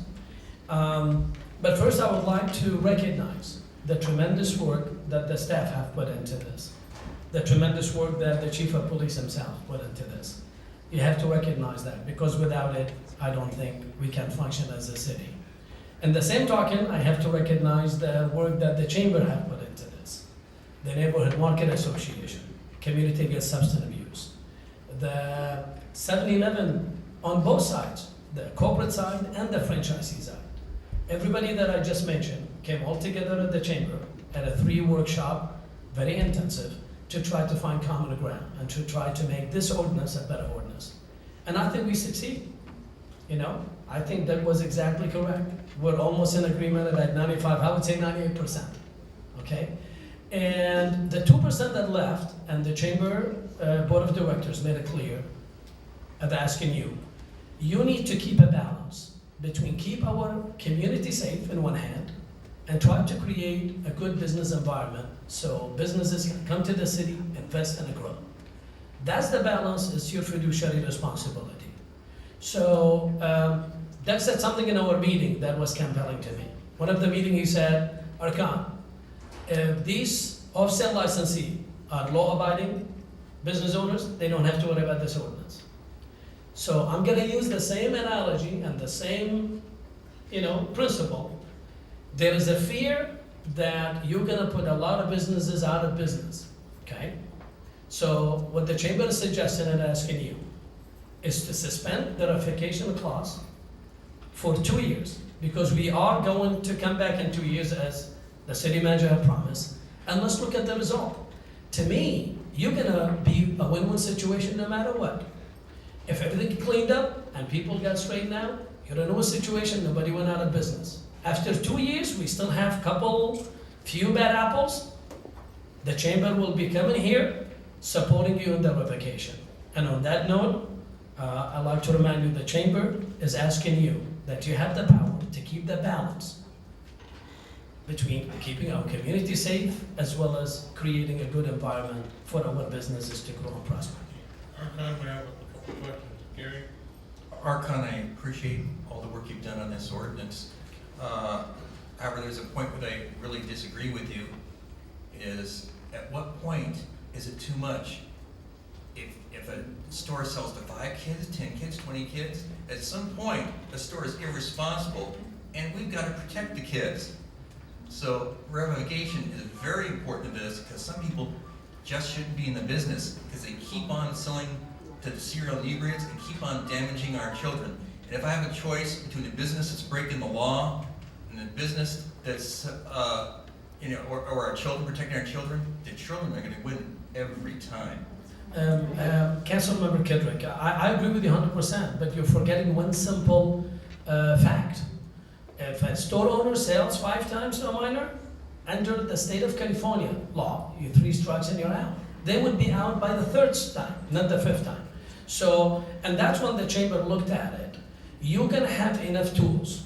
See, the reason the chamber stepped up and gave you the deem approve, which no other chamber have ever done, because we recognize as a chamber that the city of El Cajon needed more tools, call it that big stick, to make sure every business owner in the city is in compliance. But see, in the same talking, if you're gonna suspend somebody for 30 days and hit them with penalty after penalty, and I believe the suggestion and the proposed by the staff is $1,000. I can assure you, after you build that file and they're not in compliance, I will help you to take that file to the ABC and make sure that business is revoked. At the end of the day, it's that balance that I'm asking you to do. As you know, and you and I go way back, as I do with other members of the city council, I strongly believe in keeping our community safe. Okay, that's why I've been serving on the San Diego County Crime Commission for the last 17 years. But in the same token, as somebody who represents the business community, as a businessman, you have to make sure that businesses that come to El Cajon does not fear that you're gonna take them out of business overnight. And that's the fear that's there. Now, that might not be 100% correct, but it's still there. Well, I'll just make one statement. Selling alcohol to kids and the homeless, I want them to have fear. I want to put them out of business after due process.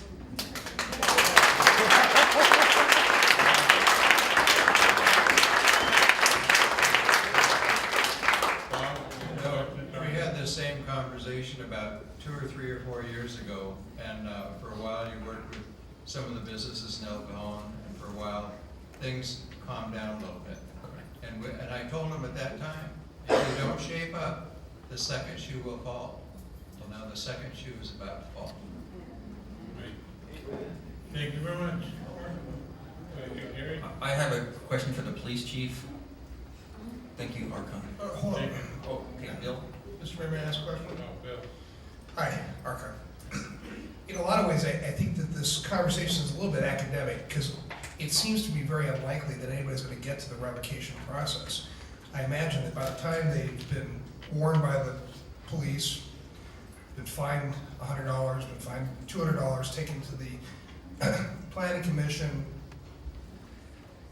been more fines, taken to the city council, with being told that if they don't shape up, they're going to lose their ability to sell, and they're going to have to go back and apply for a conditional use permit. I'm guessing anybody who's got money invested in a store, you're a businessman. I mean, at that point, you'd be changing the way you did business, right?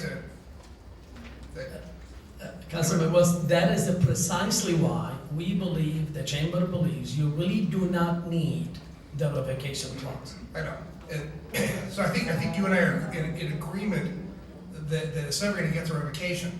And to be honest, I went to our city manager and asked that exact same question because I want to make a good and informed and not an emotional decision.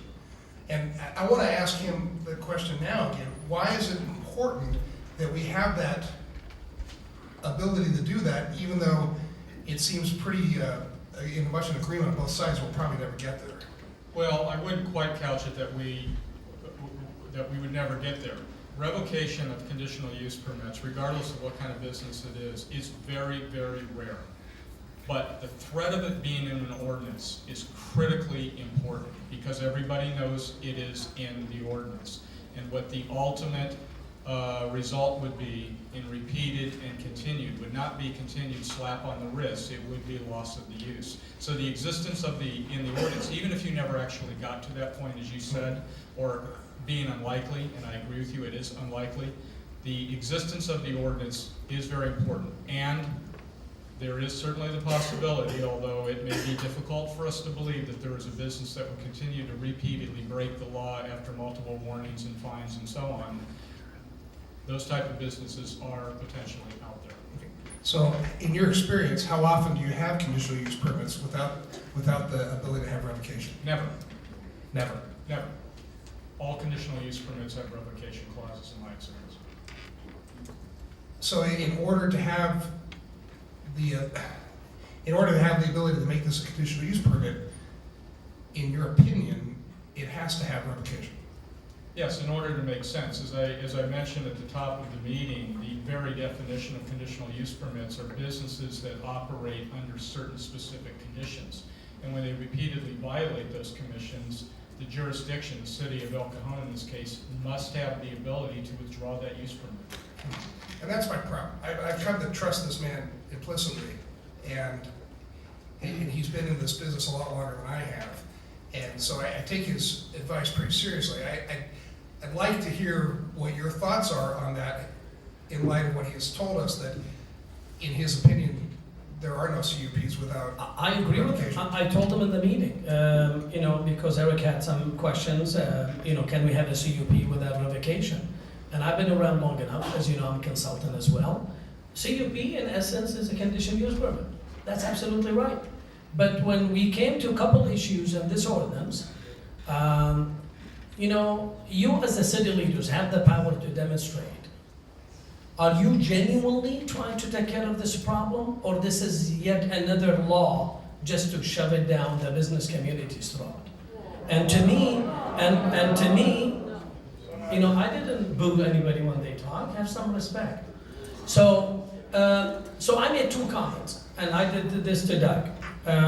When it comes to fee, okay, business, you know how many fees we pay in our businesses, from the health department to the city to the weight and measures, you name it, to the tobacco, state and local, and the ABC. We're up to our ears with these licenses. So what I said to the city manager, and actually he kind of agreed with that, taking away the fee, the annual fee, you're gonna be sending a clear message to every business owner in the city of El Cajon. I am not here to nickel and dime you, but I'm putting you on notice. If you're not gonna comply with the law, we're gonna be after you.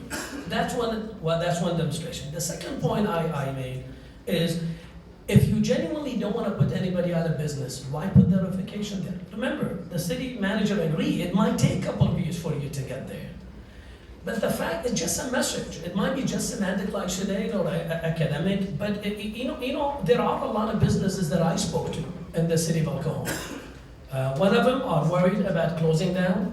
I can tell you for sure, nobody's gonna buy business in the city of El Cajon when it comes to alcohol. And those who are trying to sell, good luck for them selling it.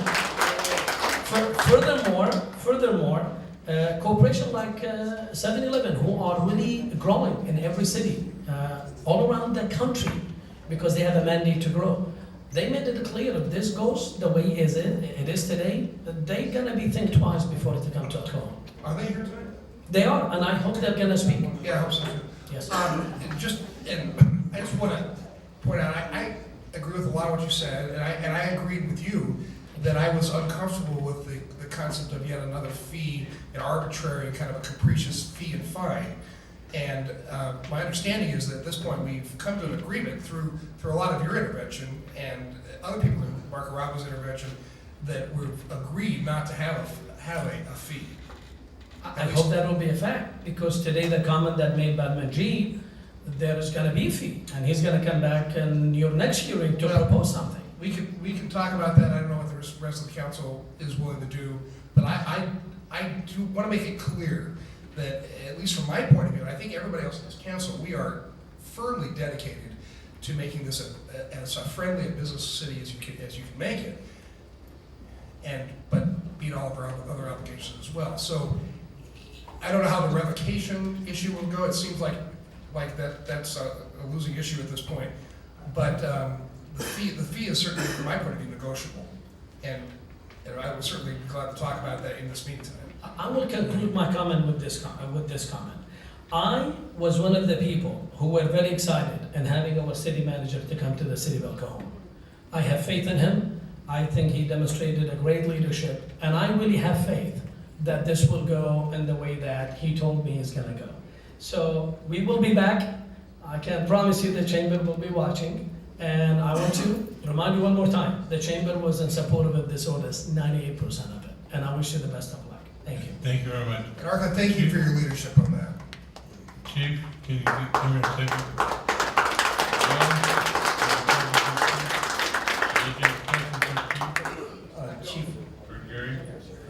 Chief Redmond, first of all, I always listen to a guy with a badge and a gun, so. Back in February, about 100 business owners and their representatives came to me and asked to do something about this, and a lot of parents, and so I brought this ordinance forward. And at that time, I challenged the representative from the Neighborhood Market Association to tell his stores, stop selling to the kids, stop selling to the serial inebriates. Has anything changed? No. As a matter of fact, like I stated earlier, we've done surveillance and enforcement. We actually followed 5 of our persons on the do not sell list and watched them buy alcoholic beverages from stores on 11 different occasions. We had a minor decoy operation where we sent an underage person into 11 different stores, and 3 of those stores sold to this person. So it hasn't changed. This seemed to me to be a similar situation as 10 years ago with the tobacco license ordinance, when we did the stings and 43% of the stores sold. We said, please don't sell to the kids. Again and again and again. And finally we had to pass an ordinance, and now less than 1% of the stores sell to kids. So that was very effective. If this ordinance is half of effective, we'll be looking great. So thank you. Thank you very much. Thank you very much. Now we'll continue on with the public comment. Please come forward, adjust the microphone. You have 3 minutes. Thank you. My name is Tony Sotile, and thank you for the opportunity to address the City Council. I believe that I understand the deep concerns of, especially the liquor store owners, regarding the proposed off-sale alcohol ordinance. The emotions and feelings run high on the perspectives of both sides. However valid or not valid the fears may be, it is imperative for the community at large to consider the truth of the matter as to the well-being of all citizens, present and future. The consequences of what is done today will not only denote necessarily the immediate future of El Cajon, but for generations to come. Thus, the consequences of ideas and that of feelings are they that capture our minds and emotions. Our well-being is derived from our ideas, and our ideas are derived from our emotions. Capitulating on our own agenda is not essentially considering the truth of the matter. The truth of the matter is that our other cities that have implemented such ordinance as being proposed today have greatly benefited from them, as well as the business most concerned of its implementation. I am sure there are many concerns and fears present today, but I urge the City Council to decide such matters of importance based not on fears, but rather based on truth of what is best for all citizens, present and future of El Cajon. The unknown to be known is to be deemed approved. Therefore, I urge City Council to approve the proposed city ordinance regarding the off-sale alcohol conditional use permit. Thank you. And could you please, Kathy, name the next three? Please come forward. Ramsey Murad, Mark Arabo, and Eric Schrainer. Please come forward. Go ahead. Yes, sir. Good evening, Mayor, council members. My name is Paul Sergo, and I stand on the Planning Commission. And one of the issues that we brought forth and discussed in the Planning Commission that we could not address was the fee. And you were just happy with that a few moments ago. One of the intangibles that I was concerned with is how much are we charging? Are we talking an annual fee or one-time fee? And I'm glad you're already considering things, so I'm just gonna leave that alone. And I want to thank Doug for doing a great job of what I thought I was going to do and talk about how this isn't affecting businesses that are obeying the law. This won't touch them as far as we're concerned. Unless there is a problem, then things will change. And that was something that really made me happy about this ordinance. Trying to balance business-friendly and child-friendly is difficult, and I think you guys have done a great job on that. Thank you. Oh, Bill? I'm glad you came, and Tony Steele is also on our planning commission, so thanks for taking the time to come out. When you were discussing this on the planning commission, this issue of the revocation come up? Yes. I imagine it did, huh? And what was the general consensus there? Because I think, you know, I want to point out that there's disagreements in this room, but not that many. I mean, the people that are going to come and have disagreements about this are somewhere in the 90 to 98% in agreement with the ordinance. The sticking point is this revocation issue. And what was the planning commission's feeling about that? One of the things we were discussing and came to the conclusion of, without revocation, this really doesn't need to be passed. There is currently no way for us to enforce those that sell alcohol under the legal non-conforming status. Without revocation, this ordinance would be no different than where they currently stand. There would be no changes, and we would still have to go through the California State Board Alcohol Bureau. Without the revocation clause, this ordinance would be toothless. It's that big stick that's at the end of the chain of due process that gives us a little bit more influence and provides the incentive for business to fall into conformance. Okay, thanks, Paul, appreciate it. Thank you very much. Yes, sir. Hello, Honorable Mayor and City Council members. Thank you for this opportunity for public comment. I am Dr. Gary Woods. I have a Doctor of Education, and so children, their safety is my passion, and their education is vital. My specialty is working with at-risk kids as well as student motivation. I served on the Grossmont Union High School District as a governing board member from 2008 to last year. And so speaking as an educator, it is my professional opinion and experience that student alcoholism is a serious problem. It is affecting our funding from the state, it affects attendance, it affects graduation rates. Above all, it affects student safety. A community is measured by the way it values its children. And those of us that deal with children and with teens and young adults, we understand how serious this problem is. Because when alcohol is sold to minors, accidents happen and kids die. When alcohol is sold to children, accidents happen and children die. The time is now. Thank you. Come forward.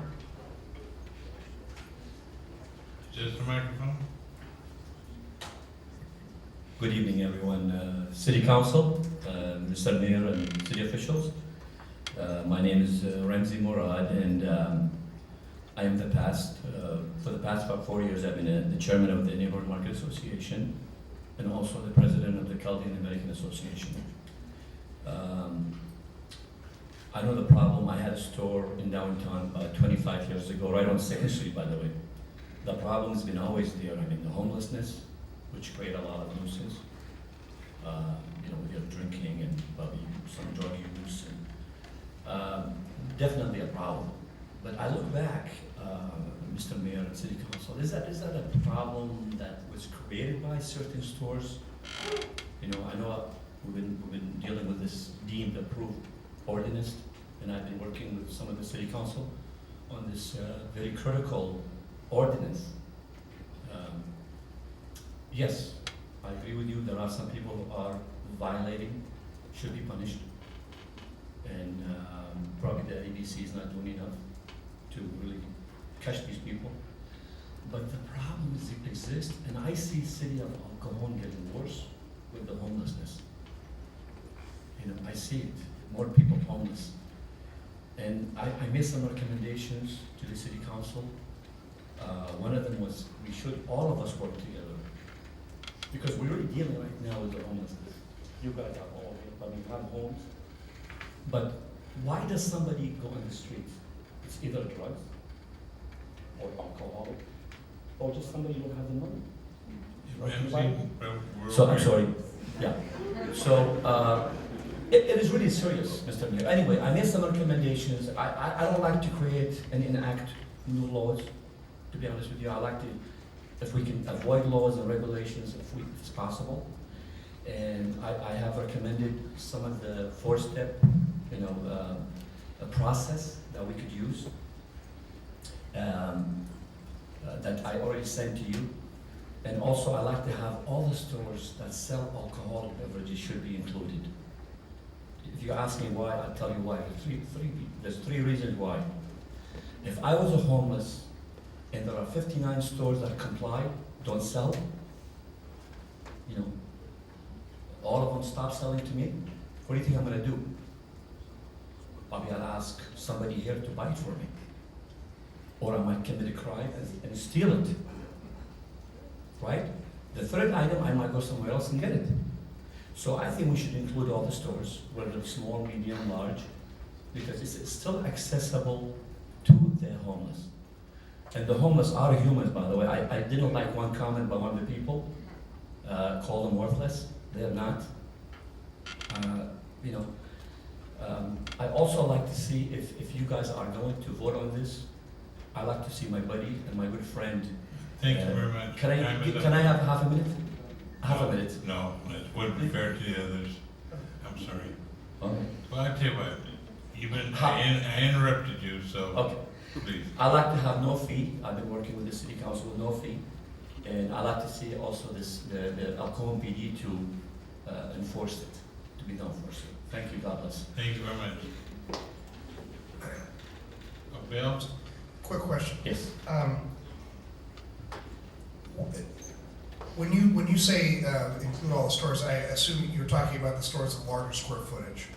Is that very important to you? It's not to me, Bill. Is it going to be accessible to the homeless or somebody else? It would be. So that's what I'm saying. Whether it's 10,000 or 100,000 square feet, I don't think they can stop a homeless from going in there. That's the social perspective. From the business perspective, does it make a difference to the small owners if the ordinance applies to them and not to the larger store? Or does that make, is it different enough kind of market that it doesn't make a difference? I don't know if you're looking at an ordinance to be fair for everybody, to make it fair for everybody, Mr. Mayor, I think we should include everybody. Anybody who violates should be punished. Thanks for your perspective. Thank you. Jerry has a question. Well, Ramsey, thank you for coming here. We've been friends for 15 years and have broken bread together on many occasions. And we're probably going to disagree on a few issues here. We're probably in 96% agreement. But one thing I'd like you to impress upon your stores is that I do care about them, especially, you know, the ones that aren't breaking the law. That's why we went so far as to print up the question answer form in Arabic. Actually, I went out and actually paid for a professional translator to do that, because I don't want them to think that we're trying to put stores out of business that are complying with the law. My good friend Star Bales, I talked with her a lot about this. Her family used to own a market, and tells me how, you know, they're spending 16 hours a day at that store working really hard. Many of them came here from Iraq with absolutely nothing, and that you did, and that you're a successful businessman. So it's not guys like you I'm worried about. It's the ones that continue to sell to the children and the serial inebriates, and we gotta stop it. And we gave chance after chance. One question I want to ask our chief, Jim Redman. I don't know if there were any stores from the Neighborhood Market Association. I want to clarify that. Jim, were they members of the NMA?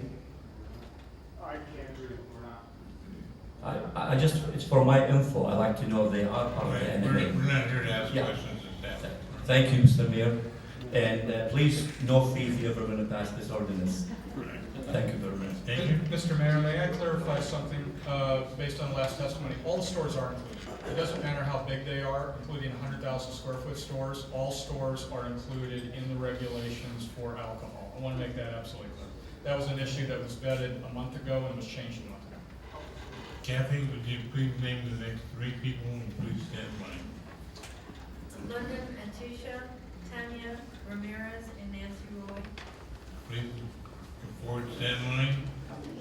Oh, yeah. Good evening, Mr. Mayor, distinguished council members.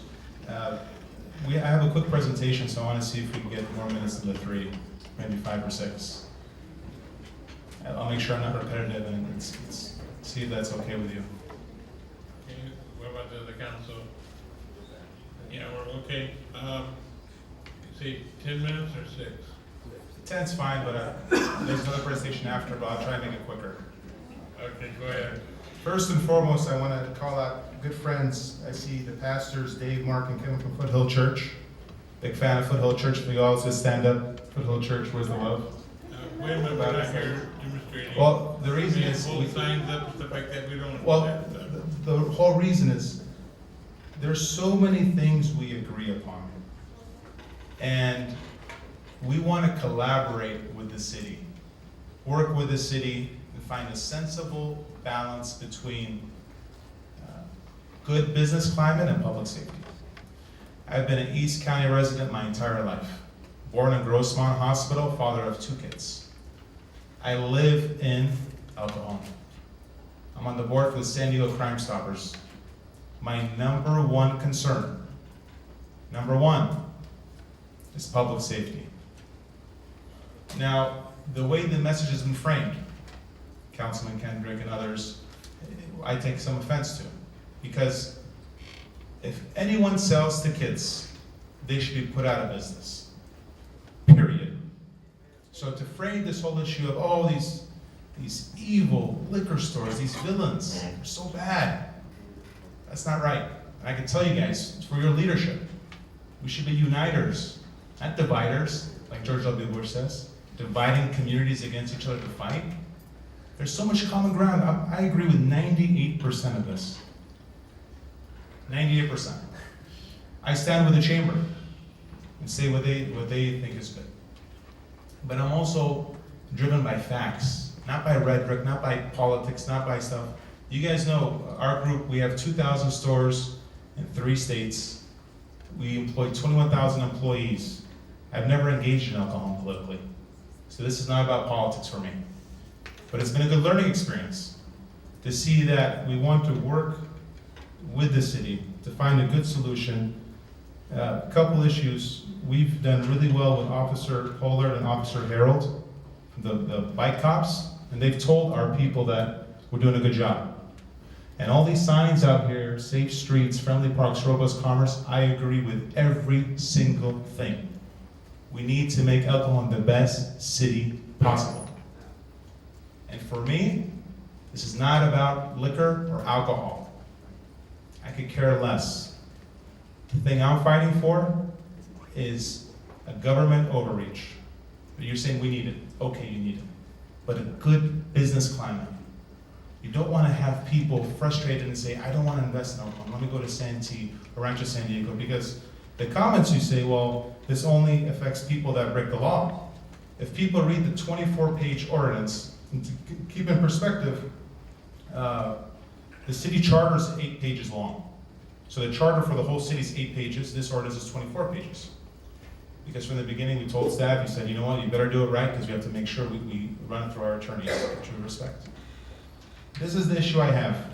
If you want to punish stores that have no control over, for example, in this ordinance it says, if a store has traffic violations, if they have excessive loud noises, acts of vandalism, disturbance of the peace, harassment of passerby, loud noises, illegal parking. So my question is, how can you punish a store owner for illegal parking on the outside? How can you punish a store owner, right, for loud noises outside? How can you punish a store owner for traffic violations or curfew violations?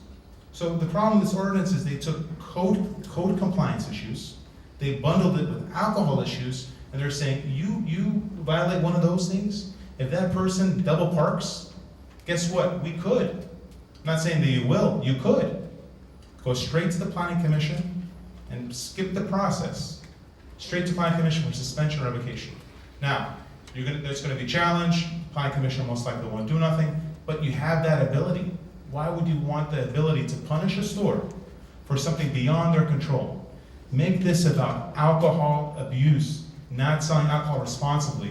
That's not what this is about. Some of it is, but then you put in stuff like excessive loud noises, especially in the late night or early morning hours, traffic violations, curfew violations, disturbance of the peace, public drunkenness, drinking in the public. So if someone comes to a store and we say you cannot sell alcohol, we're not going to sell you alcohol. If the person goes out the store and urinates on our property, the store owner could be liable based on this ordinance in front of you today. So those are the changes I'm requesting. We're also requesting some changes in the sense that process, due process, and I love what Gary Kendrick says, you want due process. But in here it says there's an exemption in the enforcement officer's sole discretion. If it's a serious threat to public health, they go straight to the planning commission. There should always be a process. As a city, you owe it to your citizens. As me, I'm one of your constituents. You owe it to me. A father and a son and an uncle and a child of East County to have due process. And that's all you need to make sure that people don't say, what's going on? You need clarity. You say, if you do this, you sell to do not sell this, you're punished. If you do this, you lay it out. You don't do this vague language and say, well, you know what, if there's illegal parking, then we're going to ding you for it. Because that's what it says, illegal parking. And I want to ask the council, how can a store be responsible for illegal parking or public drunkenness? So if I'm in a store and there's a person that's drunk that walks on my property, the enforcement officer, which usually is a sworn officer, in this case it's chief of police or designee, and it also says city manager or designee, right?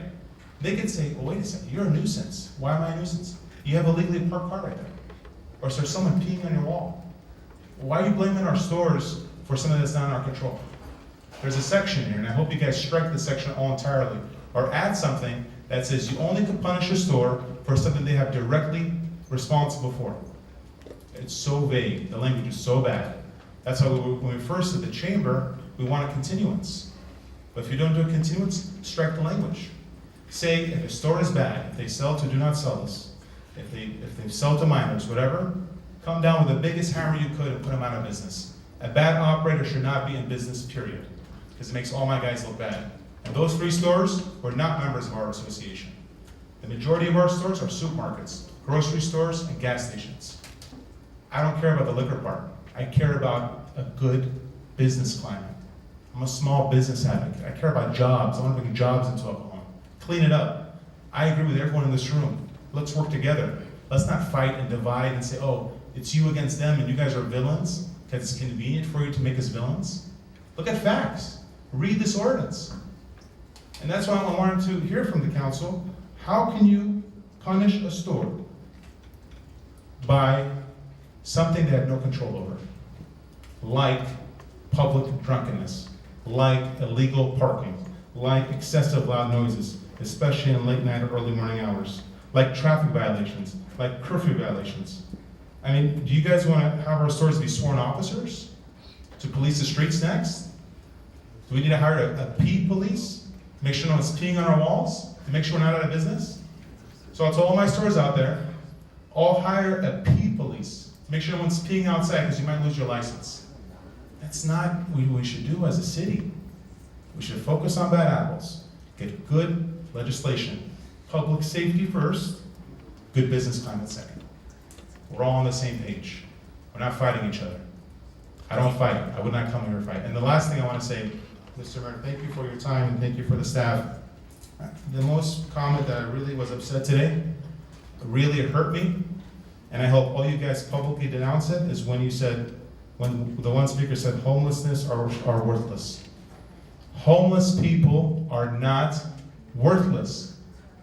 They're children of God. I have a hard time. So I hope you join me in denouncing that man's statement. And I want to commend Glenn. We need more people like Glenn in the community. And great job, East County Transitional Living Center. So let's do something good for El Cajon. Let's strike a deal. Thank you. Thank you.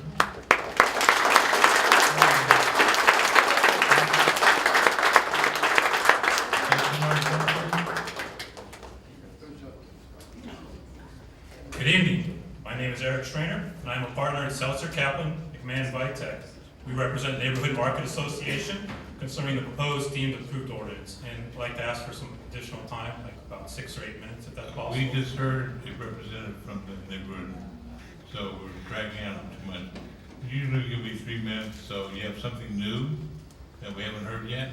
I have all new issues, yes. I'm not going to go ahead and address the same issues. Right, the same issue, so try to limit to 3 minutes.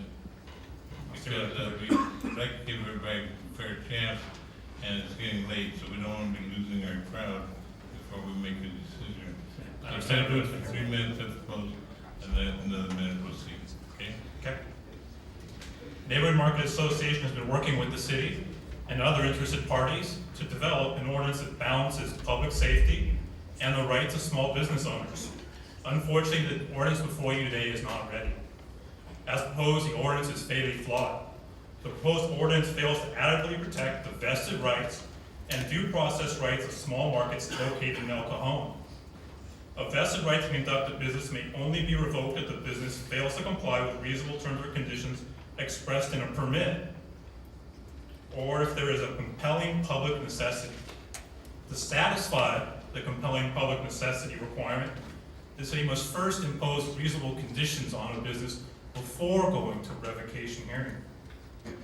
The operative provisions in the proposed ordinance, however, authorize the Planning Commission to revoke a business's deemed approved status and shut down the business without, 1, issuing a warning first or talking to the market's owner, or 2, attempting to impose a reasonable solution, such as additional operating conditions. Almost all cities that have adopted a deemed approved ordinance require warnings to be issued. Many cities go further, including Alameda County, Oakland, San Francisco, and San Leandro, and do not permit revocation until after a second public hearing. So they first hold one public hearing on whether to revoke, impose conditions, and if they don't comply, you go to a second hearing before you can actually revoke, and they can actually lose their business.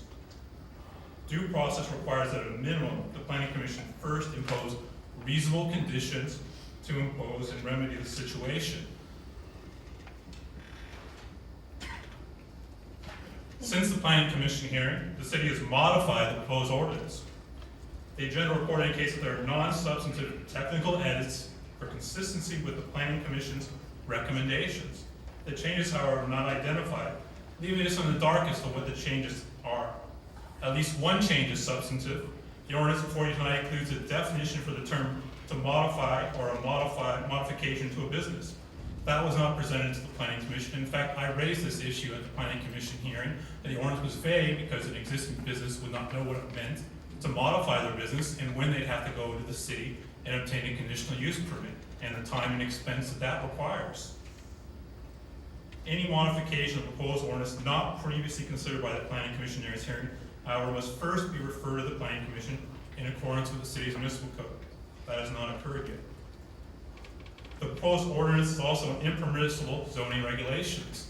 Existing businesses sell alcohol are subject to a state law provision which says that they are not subject to zoning ordinances except for in 2 different situations which are specified in the statute.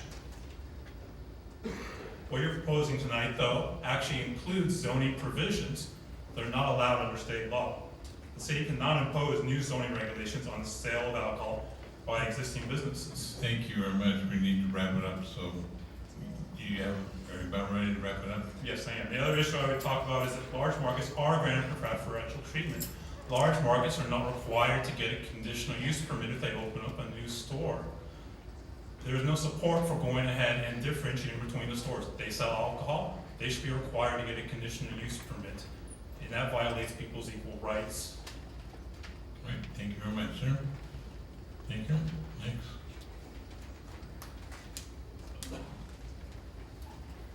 Hello, my name is Lennon Atisha. I'm here representing small businesses, and in particular, my family's small business in El Cajon. I'd like to thank you all for giving me the chance to speak to you today, and hope that what I say doesn't go in vain, because we have real issues in El Cajon. Hooliganism, alcoholism, DUIs, just to name a few. But that being said, this is a false solution for a very real problem. Now, everybody in El Cajon wants the same thing. We all want cleaned up streets. We all want a cleaner El Cajon. This is the city I was born in. This is the city I love. But if that is what we want, then why would we be blatantly ignorant to holes within the legislation? I believe I heard the officer, I apologize for forgetting his name, say that some of the evidence backing this ordinance is, quote, anecdotal. Now, I don't know about you all, but I've never heard of an ordinance or any sort of legislation being justified through anecdotal means. Now, that's just one issue that I have with this, and there are many other issues involving the semantics of the legislation. I hope, and I feel like it is what the small businesses deserve, is greater time, greater consideration, a reevaluation of this ordinance, and greater input, not only from the community, as vital as the community is, but from outside sources, individuals that are involved in data collecting, and experts, basically. Thank you for your time. Thank you. And Kathy, would you please call the next 3 people? Kathleen Lippett, Helen Ripple, and Humbert Cabrera. Please line up behind. Yes, ma'am. Good evening, council members and staff. My name is Nancy Roy, and I am the Community Outreach Liaison for Palomar Health. I also co-facilitate the Palomar Health Alcohol, Tobacco, and Other Drug Prevention Communities Coalition. And though I am in the North County, we are applauding the council this evening for being the first in San Diego County to bring the deemed approved provisions to light in the community. And we're looking towards this particular council for what they're doing in hopes to replicate those kinds of issues in North County. So I want to show my support this evening and hope that you will approve the ordinance. Thank you. Yes, ma'am. Good evening, my name is Tanya and I grew up here at El Cajon. I'm here to speak against the ordinance as written. Me and my family work at a local store, and I understand the issues that are being brought up. However, the things this ordinance is stipulating are beyond our control. I can't control the things that are happening outside our premises, and we believe we shouldn't be punished for them. If this passes on, our family and our business will be affected. That's all.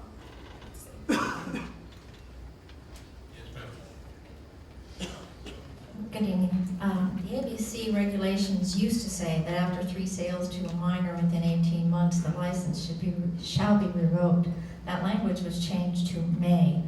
In the Alcoholic Beverage Control's 2011-2012 report to the legislature, They reported revoking 27 alcohol licenses as a result of disciplinary action in the entire state of California. After 6 months to 12 months, the licensee can apply for another license. At the same time, they renewed 78,339 licenses and issued another 10,336 licenses.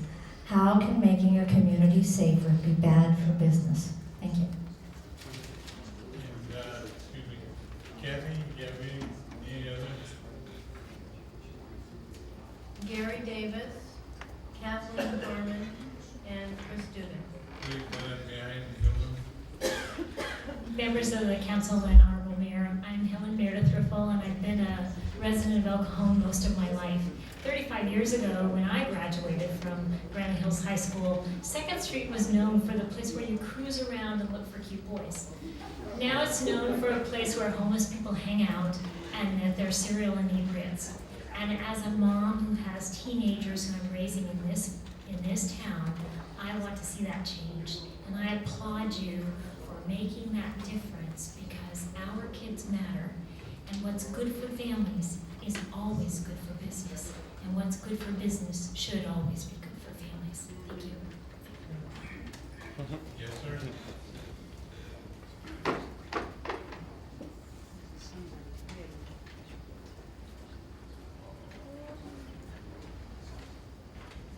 Go ahead, sir. I have a presentation that I'm going to add here. For how long? I'm going to try to make it in the 3 minutes. Is this one that we already have a booklet on? Nope. This is just a really quick item. Okay, let's see how fast you can do it. All right. Are you ready? Ready?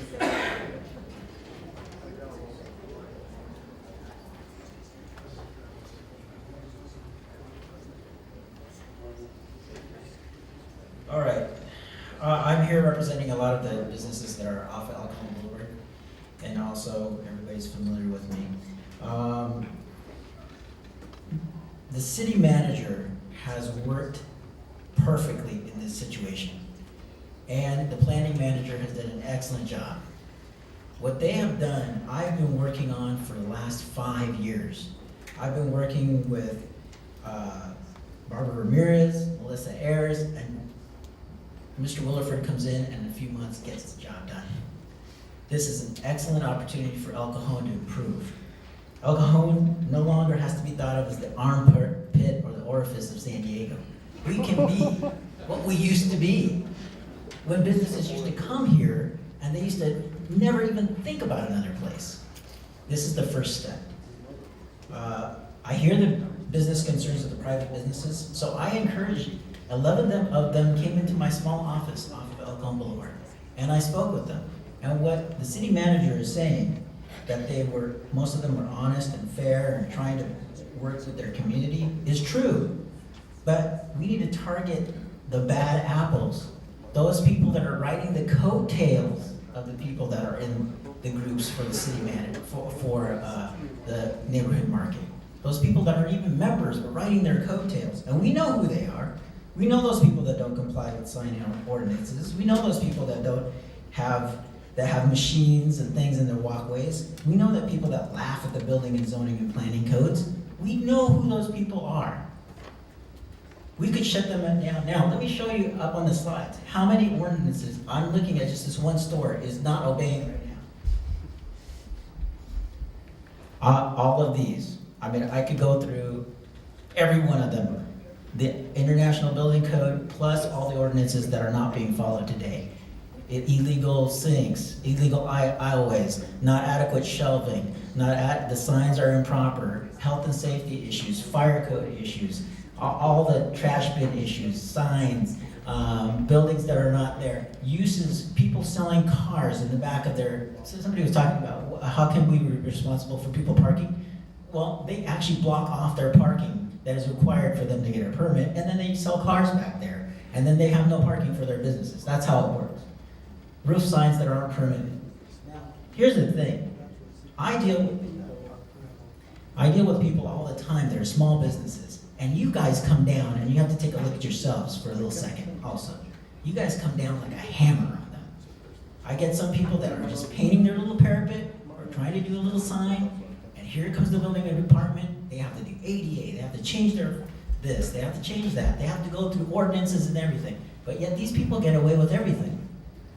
Why are you doing this to the businesses? Why are you bad to the businesses that are trying to be law-abiding, but the businesses that are not law-abiding, you're letting them get away with it?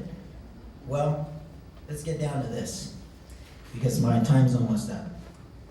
I think that the ordinance is fantastic, except I'm actually working because my business actually has done several breweries in San Diego. And it's actually a very classy way of solving this problem. The rest of the businesses go away once you have these breweries show up. San Diego has seen great benefits with the breweries. Since Reagan adopted the 1986 change in order to make microbreweries exist, okay? So here's the thing. Change some of the language. In section 17.210, page 3, modify definition C so that restaurants with bars and full-service restaurants, fast food establishments, and breweries add breweries.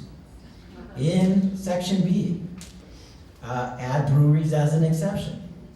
In 17.210.140A3, please consider making a motion today to amend and remove the wording with an auxiliary full-service restaurant. Honestly, a lot of these breweries, they bring in their own restaurant carts.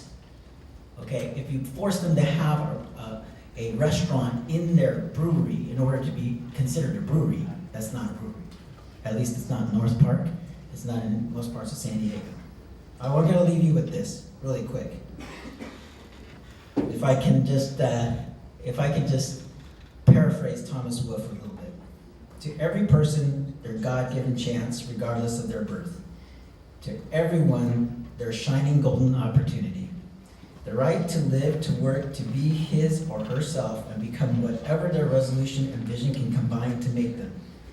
This is the promise of America, and this should be the promise of El Cajon. That's what it used to be. I commend the staff. Thank you very much. Next.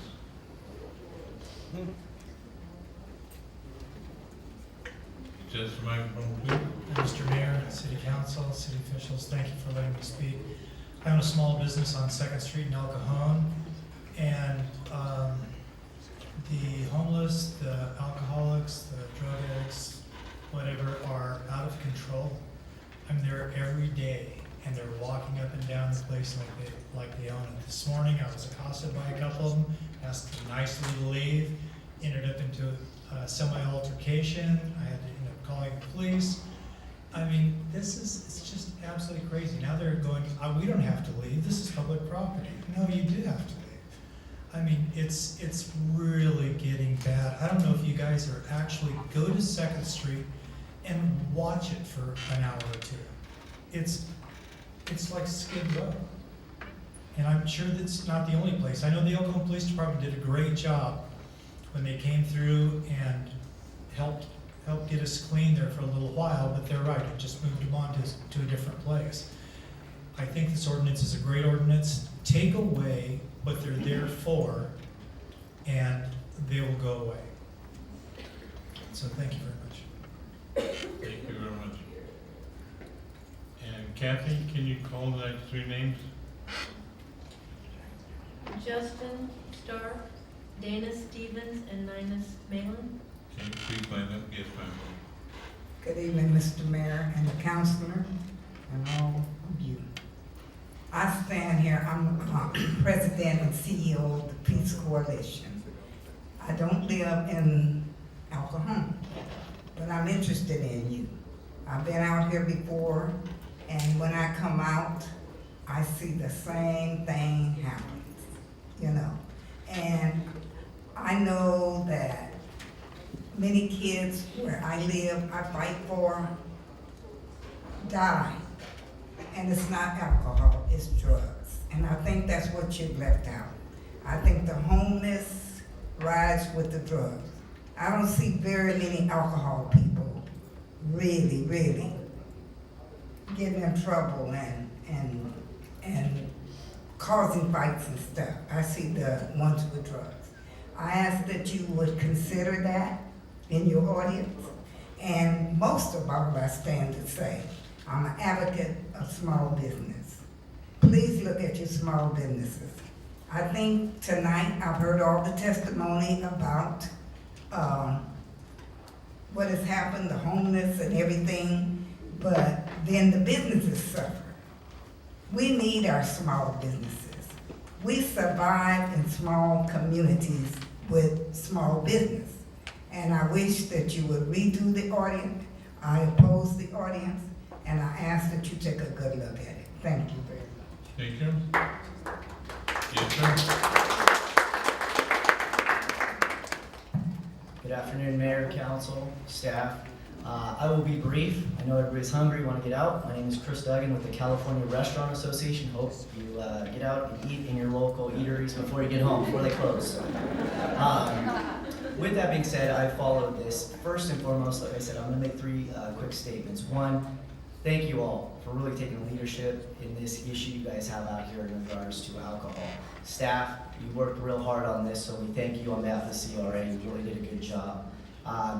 The second thing, the reason why the CRA is here tonight is not to talk about off sales. We are on sale operators. And as you heard from staff, they say that there's not a lot of issues, there's no changes, it's just all technical. There are a few changes. I just want you to know that the CRA does not support the conditional use permits on bona fide restaurants. And when I say bona fide restaurants, these are restaurants that close at 11 p.m.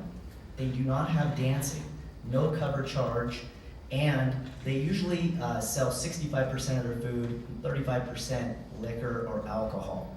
So we truly worked with the city of San Diego in defining bona fide restaurants. And so the CRA works closely up and down the state about defining a bona fide restaurant and how it's important to support them. So today, there's language in here that there is a required CUP for a new restaurant. The findings in there are vague and they could be harsh. And I'm not coming in to say you guys are applying the hammer.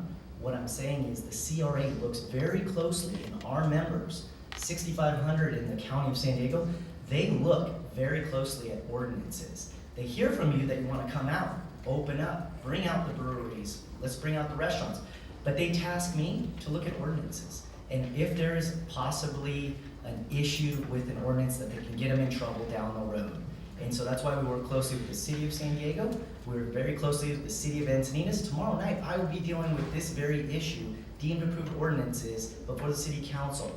That city council has tasked the CRA and the Encinitas Hospitality to come up with a program and a plan. And the option B and C is deemed approved on restaurants and on bars. So we're out here to say, the last point that we're out here, let's work together on finding incentives and stop fighting. And I think there's a lot of tools. We've done it in the city of San Diego with the sidewalk cafe ordinance. There's a lot of tools we can work with you on. We're here to help. The CRA will be happy to work with staff in crafting good ordinances. So with that, thank you for your time. Mr. Mayor, again, I think we need to clarify a point that was just made. I'm going to ask Manjeet to clarify. Thank you. So the current code that's adopted now does require a conditional use permit for restaurants that have alcohol sales. But a mere restaurant without alcohol sales does not require the conditional use permit. It's the presence of alcohol sales. The scope of work for the council's initiation of this effort was focused on off-sale. So we made no substantive changes to this ordinance. Okay. Bill? Just wondered if we were getting into another problem here. Are you satisfied with that answer? No. On behalf of CRA, there is technical changes that are substantive, and it's he said, that's fine. When we look at it, and this is what the CRA tasked me is to read ordinances, rewrite them, and work with them to better small business. And so it is vague, and so there are 210.150 operational standards and all that. If the staff would just clarify, was there any revisions or added language to 150 or 160? That's the required findings of a new on sale and operational standards. Were those just lifted in place from old, or were there any new language added in? And then you have an answer for that? code as it's written brings it into alignment with the findings that we have to make anyway for these types of use permits. So it makes it transparent what was being done already. And that is why they're in there. And I'll ask Mr. Foley to expand upon my answer. Would you concur with that, Mr. Foley? Thank you, Mayor. Yeah, the way I read those sections are the one, at least that I had a chance to look at while the gentleman was speaking, simply are the typical conditional use permit requirements. You obey the laws, you don't create a nuisance, you don't cause harm to the neighborhood, and that's what you're compatible with the neighborhood. So we did not go to this ordinance to make any changes on sale. It's all having to do with off sale. That might occur with on sale. The only change we might have made was to allow the regulations to apply to microbreweries or wine tasting or wineries that have restaurants that they located here. So that's the only situation where we addressed that, and in fact, I think we exempted those from the regulations in the code, in this ordinance. Thank you. Microbreweries included, if they have off sale, they're exempted from it. And I do want to commend the speaker, the people he represents, because we haven't had any trouble with the restaurants and bars, and that's why we're not including them. The Neighborhood Market Association had asked us to include it. We said no. You're causing any trouble, so I have a law. Yeah, no, we're clearly dealing with the city of San Diego and Pacific Beach, North Park, the Vice, and Chief Lansdowne is looking at CUPs. We do not support that. I'm speaking on behalf of our members that they do look at ordinances such as conditional use permits, because what can happen down the road? They're always, I always say our members are great operators. Not good operators, they're great operators. And so what we just don't like is having that over your head, because this council could change 10 years, 20 years down the road. Our staff is telling there's no real change, so just keep on doing what you're doing. I like it. We'll keep making money, and everybody's happy. All right, thank you. Thank you very much, sir. Next, please.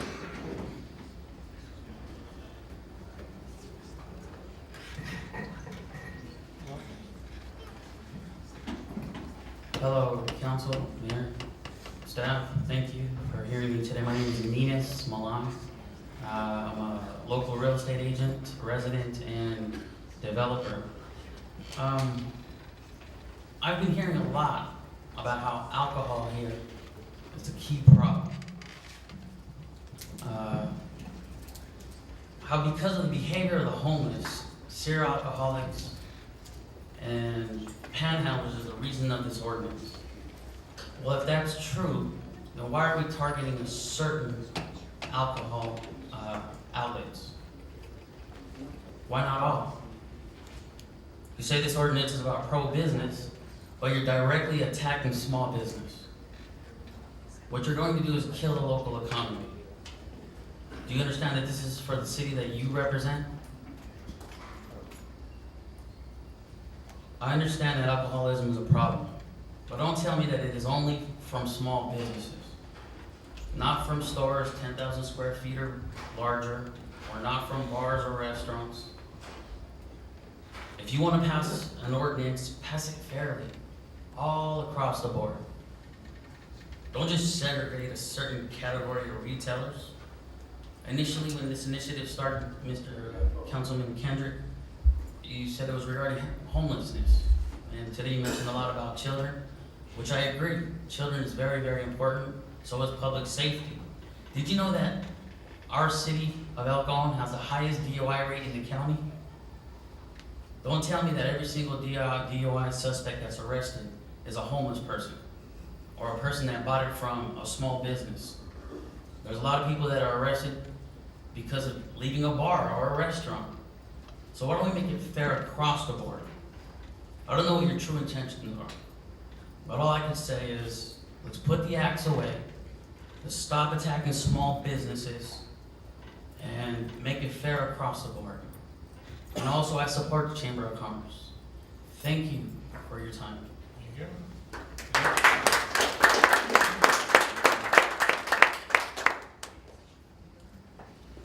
We're not running out of speakers, are we? Almost, I think. Good evening. Mayor, Council, my name is Dana Stevens. I'm with Communities Against Substance Abuse, and we've been here in El Cajon for over 26 years. Thank you very much for taking the time to hear from us this evening and from all of the speakers, and for the dedication you've put into studying this issue. It has been several years since this discussion first began. I also want to thank the staff for their patience and really being so considerate of all the comments through the various workshops and responding to concerns from everybody. Several comments have been made. I just want to address a couple of the questions that were left unanswered. One being the supposed lack of data. I pulled out the February 26th report to council that Mansour prepared for a city council meeting in February, and it was just chock full of good data. I love it.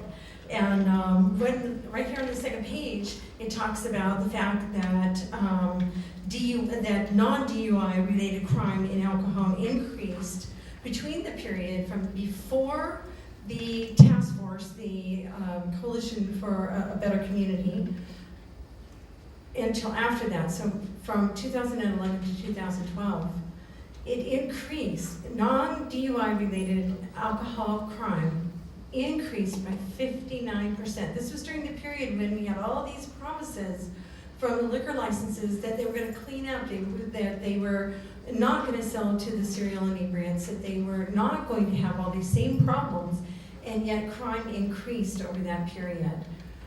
True, some places cleaned up a little bit during the 6-month concern that there might be an ordinance, but it quickly backslides. So that's what happened before, when the city council gave these liquor licenses the opportunity to clean up on their own. I also just want to remind everyone, also in this report, 46% of all non-DUI related crime in El Cajon occurs within 600 feet of an a small off-sale liquor license. I know this is a difficult decision. I applaud you for your diligence in making it, and thank you for hearing us. You're doing the right thing for El Cajon. This ordinance will be an improvement, can become an improvement for all businesses in El Cajon.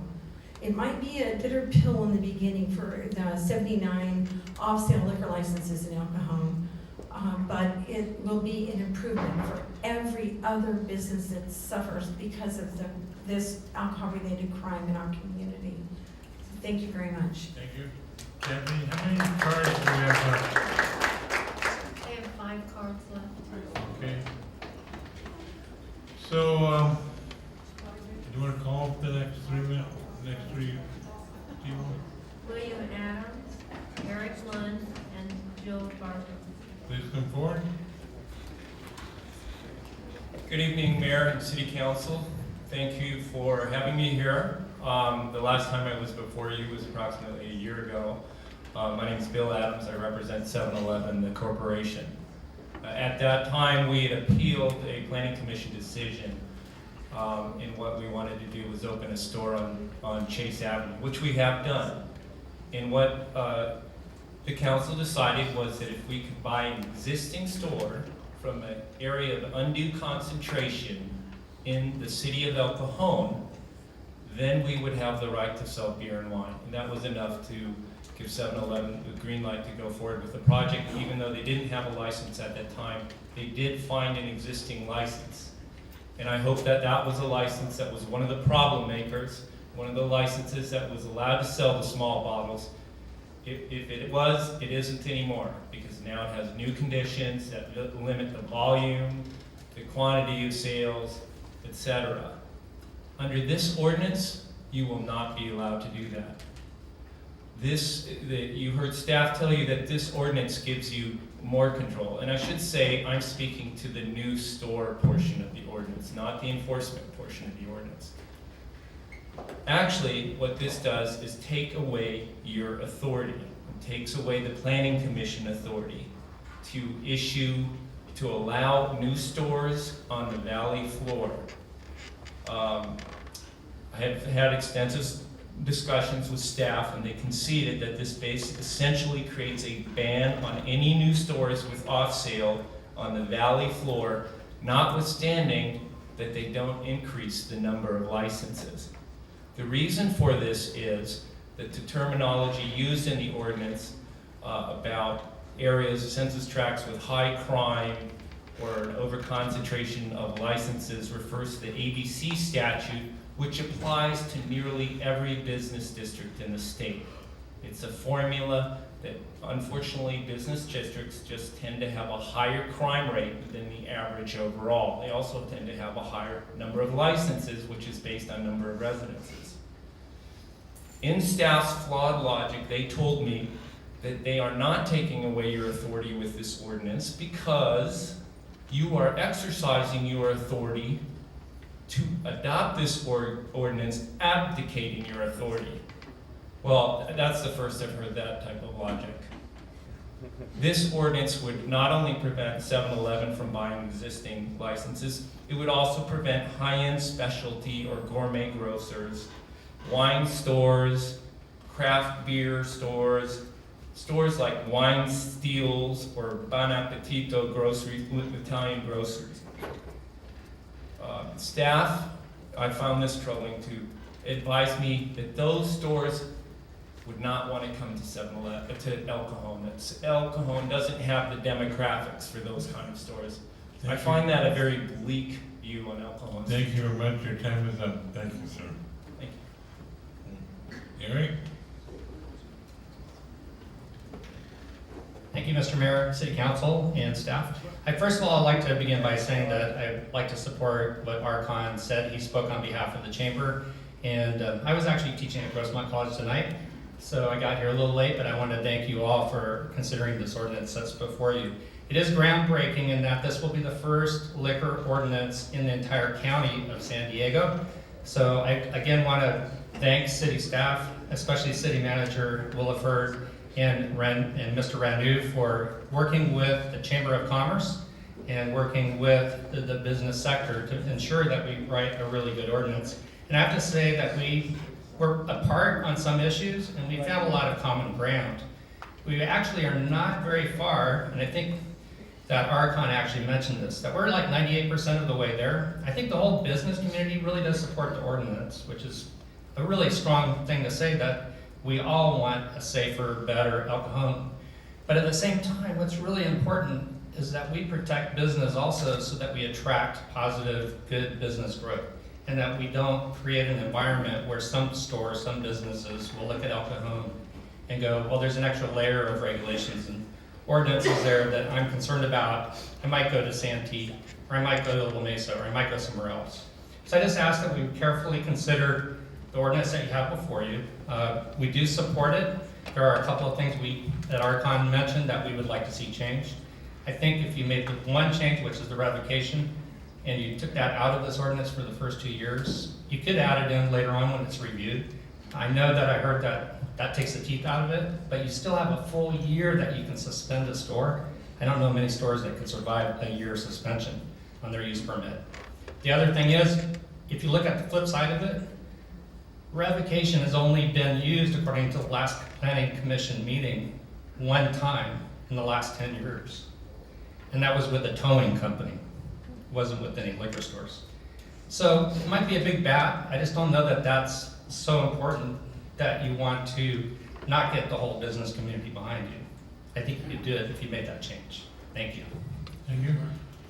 Eric, I have a question for you. Sure. I mean, do you really think it's a problem for the city if more liquor stores don't come in here and they go somewhere else? Well, if you look at just liquor stores, maybe you have a point, but we're not looking at just liquor stores. We're looking at specialty markets. We're looking at specialty wine stores. We're looking at all kinds of different stores that some stores you aren't even aware of that they're going to apply potentially, and they may be turned away because of this ordinance. So we're just trying to protect the business environment to be sure that El Cajon does grow, improve, and become better. I live in El Cajon. I was born and grew up in the city, so I'm not speaking from somebody from the outside. All right, thank you. Okay, thank you. Kathy, the next three names? It's the last three names. Jill Bartow, Robert Hambrick, and Daryl. Good evening. There is an end to this sometime tonight. As a lifelong Bartow. I'm a member of Cajon Valley Union School District. I support this ordinance 100%. I have seen firsthand a dear friend whose son died of alcohol poisoning. This dear, sweet 14-year-old boy had no problems, but a friend dared him. He was able to get it without any issues, and he died 2 days later. This should be a no-brainer. Oh, let's obey the law. Let's put this ordinance into place. Obey what they put into place. Don't sell to kids. Don't sell to people that are drunk. Not just homeless. Anyone that is drunk, this ordinance covers. There should be no issues. Protecting our kids is number one. Our students should be everyone's priority. And our kids are number one. Let's hold these people accountable that are selling to these children and also to the drunks of our community. According to a police officer, there's approximately 100 homeless. 40 to 60 of those are the ones that have issues, the ones that are drinking and that the police have constant contact with. We keep giving hand slaps to those, but now we need to hold them accountable. If they're not going to comply, let's stand on top of them and let's say enough is enough and let's hold them. Let's protect our kids and let's clean up El Cajon. Thank you for letting me speak tonight. Thank you. Next.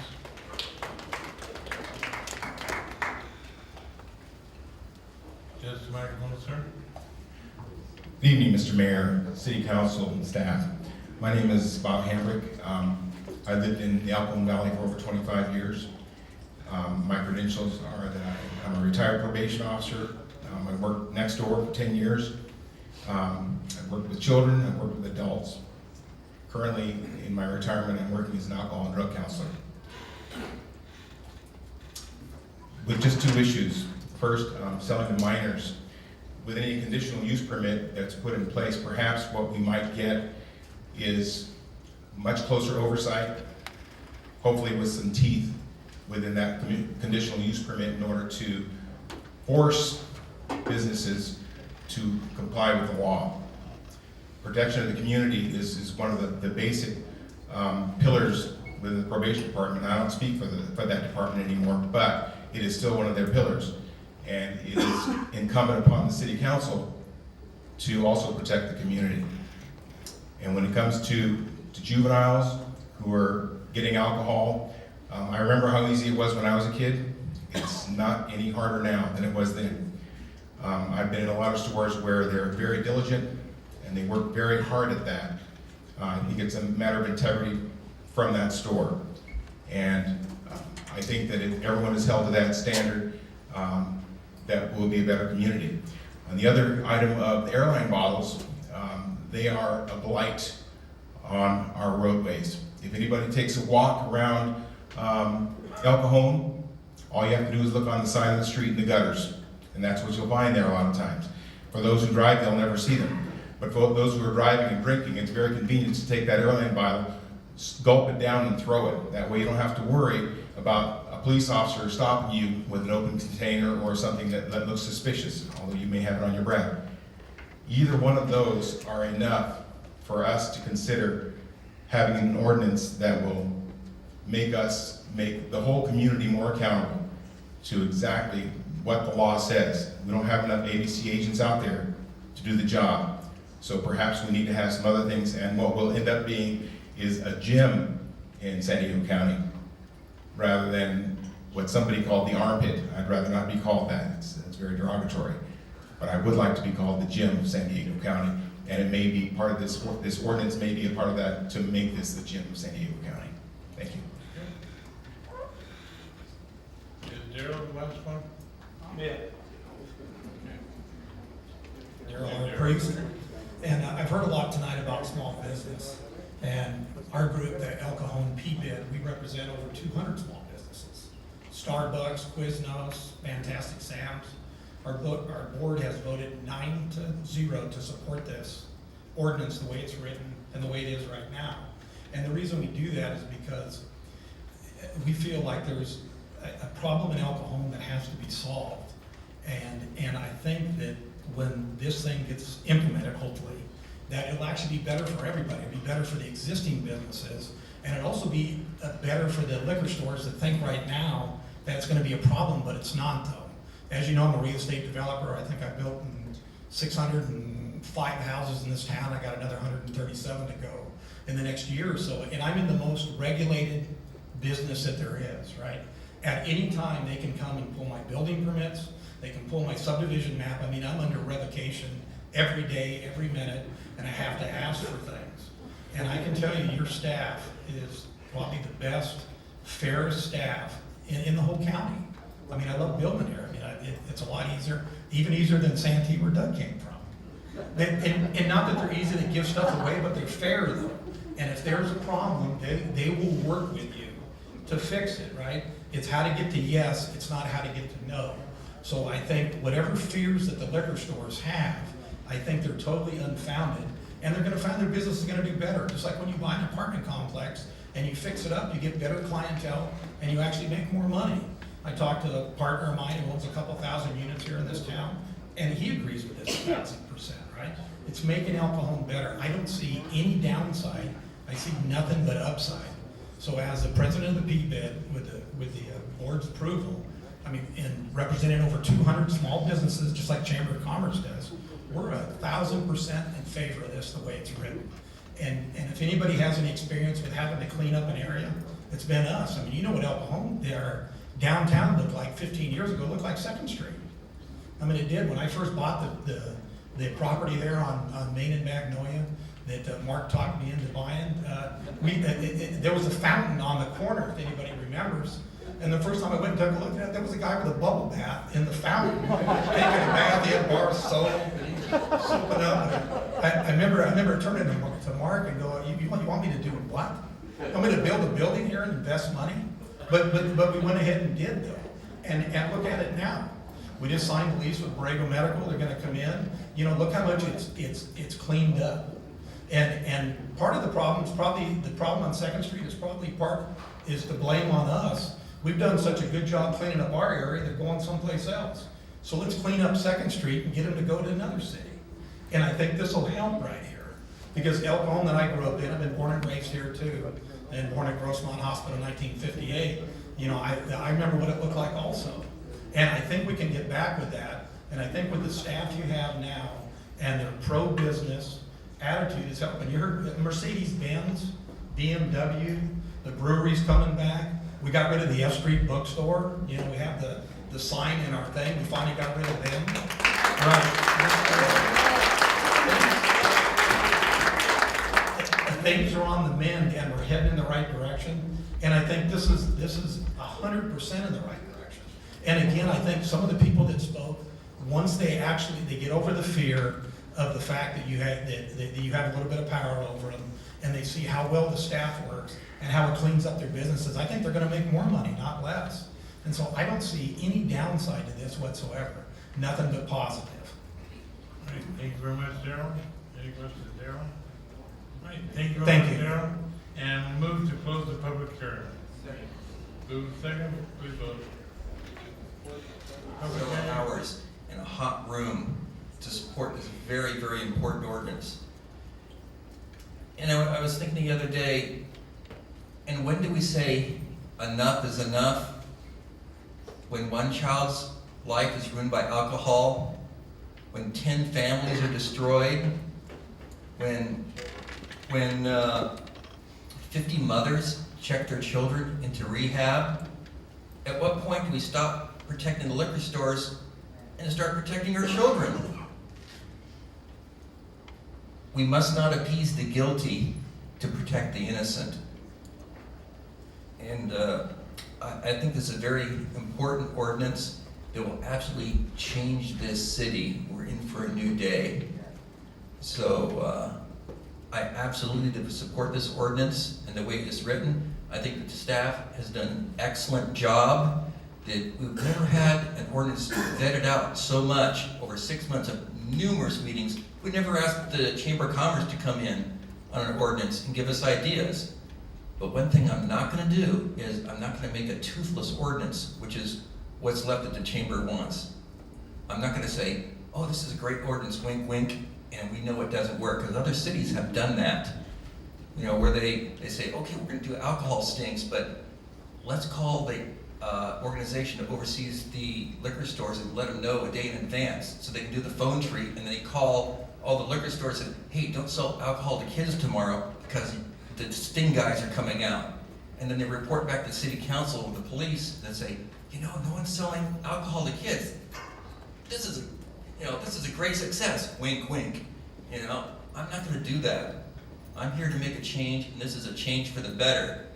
So I will absolutely support this ordinance, and thank you so much for caring so much about this city. Thank you, people from Set Free, our planning commissioners, all of you that helped on this, the people from churches, you know, people that truly care about the city and truly care about society. You know, it's been said that love of money is the root of all evil. Well, that's what's caused this problem. The people that love the money so much, they're willing to sell the alcohol, the kids, and the serial inebriates. And now this is gonna stop. We're gonna have some real teeth in this ordinance. And you know what? Everybody in the county, all the cities, are watching El Cajon right now. And this will be a new day in the city. And this will be the kiss of life for these businesses. So thank you so much for being here.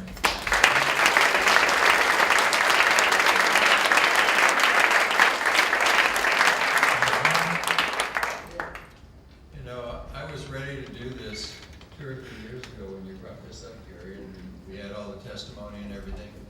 And everybody said, no, we gotta give him a chance, Well, I told him, I said, it's gonna happen, the other shoe's gonna drop. Well, I think it's gonna drop tonight.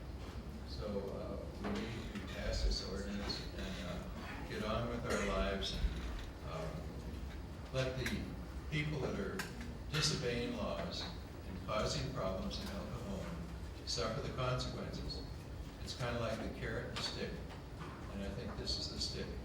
And if they don't obey the law, well, they're going to have consequences. And that's what our kids learn when they grow up.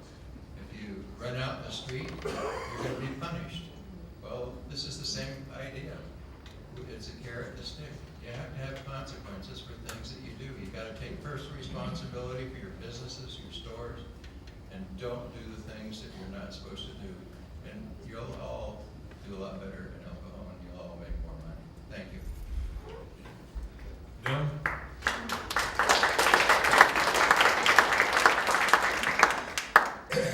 For those of you who are ready to go home, go to sleep, I'm sorry for the next things I'm going to say because I'm going to ask some questions. I took some notes when Mr. Rabo was speaking, when his attorney was speaking, I'm sorry, I don't remember your name, and when the gentleman from Southline Corporation was speaking. And I just wanted to ask those questions. Mr. Rabo had talked about the concept that it wouldn't be just the major violations, such as selling to minors, that would cause them to have significant trouble, but smaller violations like traffic violations, loud noises, public urination. I'd like to get the staff's response to that, because I sense that there's a good answer to that. Mayor and Council, this is one of those issues that we have hopefully repeatedly voiced our position from a staff level and from a legal standpoint as well from my position, is that we are not going to shut down liquor stores because they have somebody parking illegally. What we will do is if a liquor store is habitually or continuously selling alcohol to the minor brothers or sisters of their clerks and things like that, and they don't care to solve those problems, we might recommend that there be revocation of the deemed approved status. So these minor issues that could result in fines, that could result in citations, we'll run those courses. As I mentioned at the time of the presentation, we have a sort of a multiple step process that would have to be followed before you even get to the types of situations that Mr. Arabo is fearing. And I understand his fear about that, but I can tell you that we could not seriously revoke a permit for those little minor discretions, and no court in this county would allow us to do that, because I'm sure that kind of a revocation would be challenged and we would lose in that situation. So you feel comfortable in saying that that is not vague and ambiguous, but that's spelled out in the ordinance? Correct, yes. Okay. Then my next question came from the attorney of the Neighborhood Market Association, where he had mentioned that other cities had required 2 public hearings to get to the point of revocation. Is that your understanding that that has been done in other cities, and do you have any objections to taking a more conservative stance like that? Well, I'm not sure what cities Mr. Schreiner is referring to, but under our process, there would be this progressive series of citations, and then it would have to go before the Planning Commission to revoke a deemed approved status.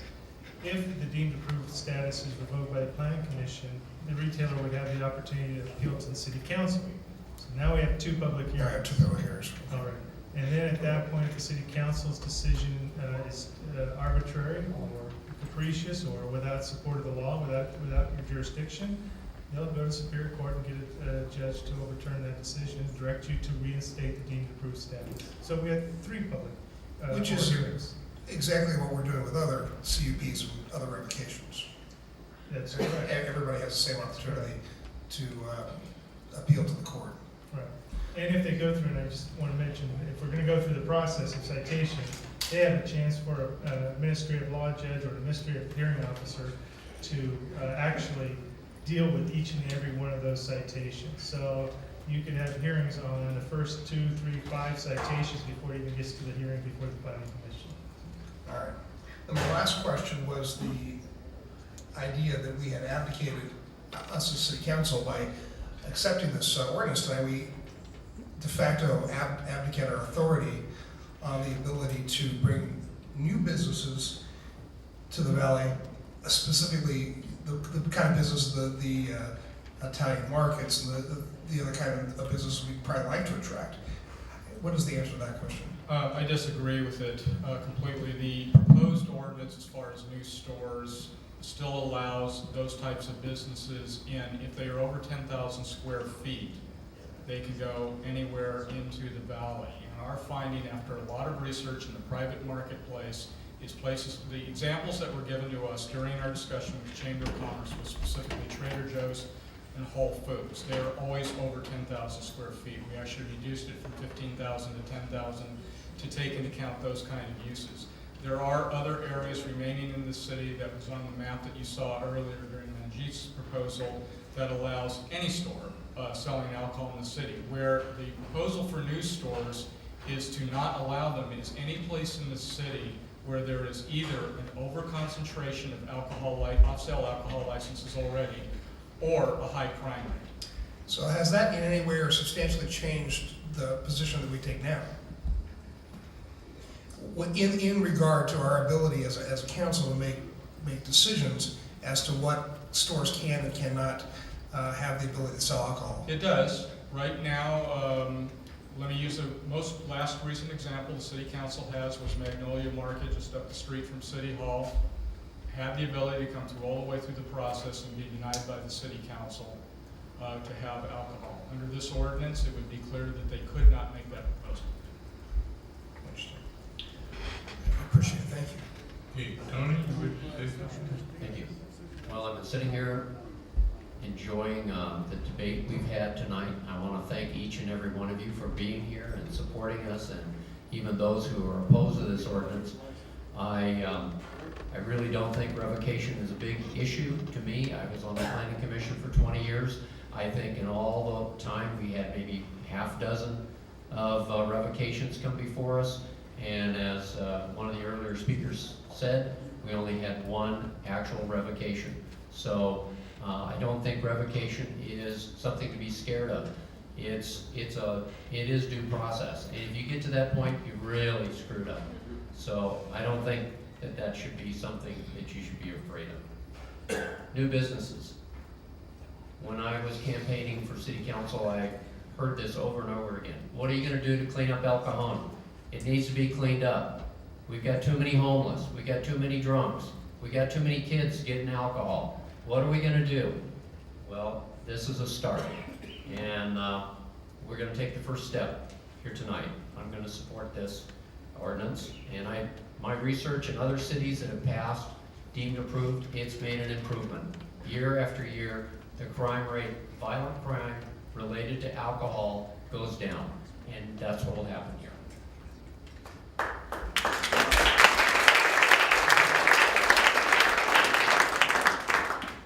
I think it's important that realize that we have 5 people on council. We also have 5 people on the planning commission. We have a number of steps you can get to the planning commission. So there's, I agree with Tony, there's no reason to fear the steps that are involved. You're gonna have your say, you're gonna be able to have your attorney there, you're gonna have whatever it takes to get your point across. But I also agree with Gary that we're not gonna tolerate selling to minors, and we're not gonna tolerate selling to people that we shouldn't be selling to. But I tell you one thing, one of the planning commissioners used to have a liquor store, believe it or not. And it's kind of interesting because they didn't get in trouble for themselves, because they knew what the law was. But what they did was they got in trouble because they hired people. And those people were not owners of the business, but they were just, people just hired and had a little resume, took checks it over, but they need to find out, and they sold the minors. They sold to people they shouldn't have sold to, and they got in trouble. And I don't know how many times they got cited by the alcohol board. But it was not necessary because they didn't have the education and the background of the support from the association at that time. So I think now with the association notifying their current members, they can be a valuable asset to this community. And with that, I'd like to make a motion that the proposed ordinance will have little or no effect on existing stores unless those stores violate the law on alcohol sales. You can continue to lawfully sell and run your business as you currently do. And the motion is moved to introduce an ordinance and alcohol sales and deemed approved alcohol sales regulations amended to Alcohol Municipal Code Title 17 with the addition that the enforcement officer could be the city. Is the city manager. Right, okay.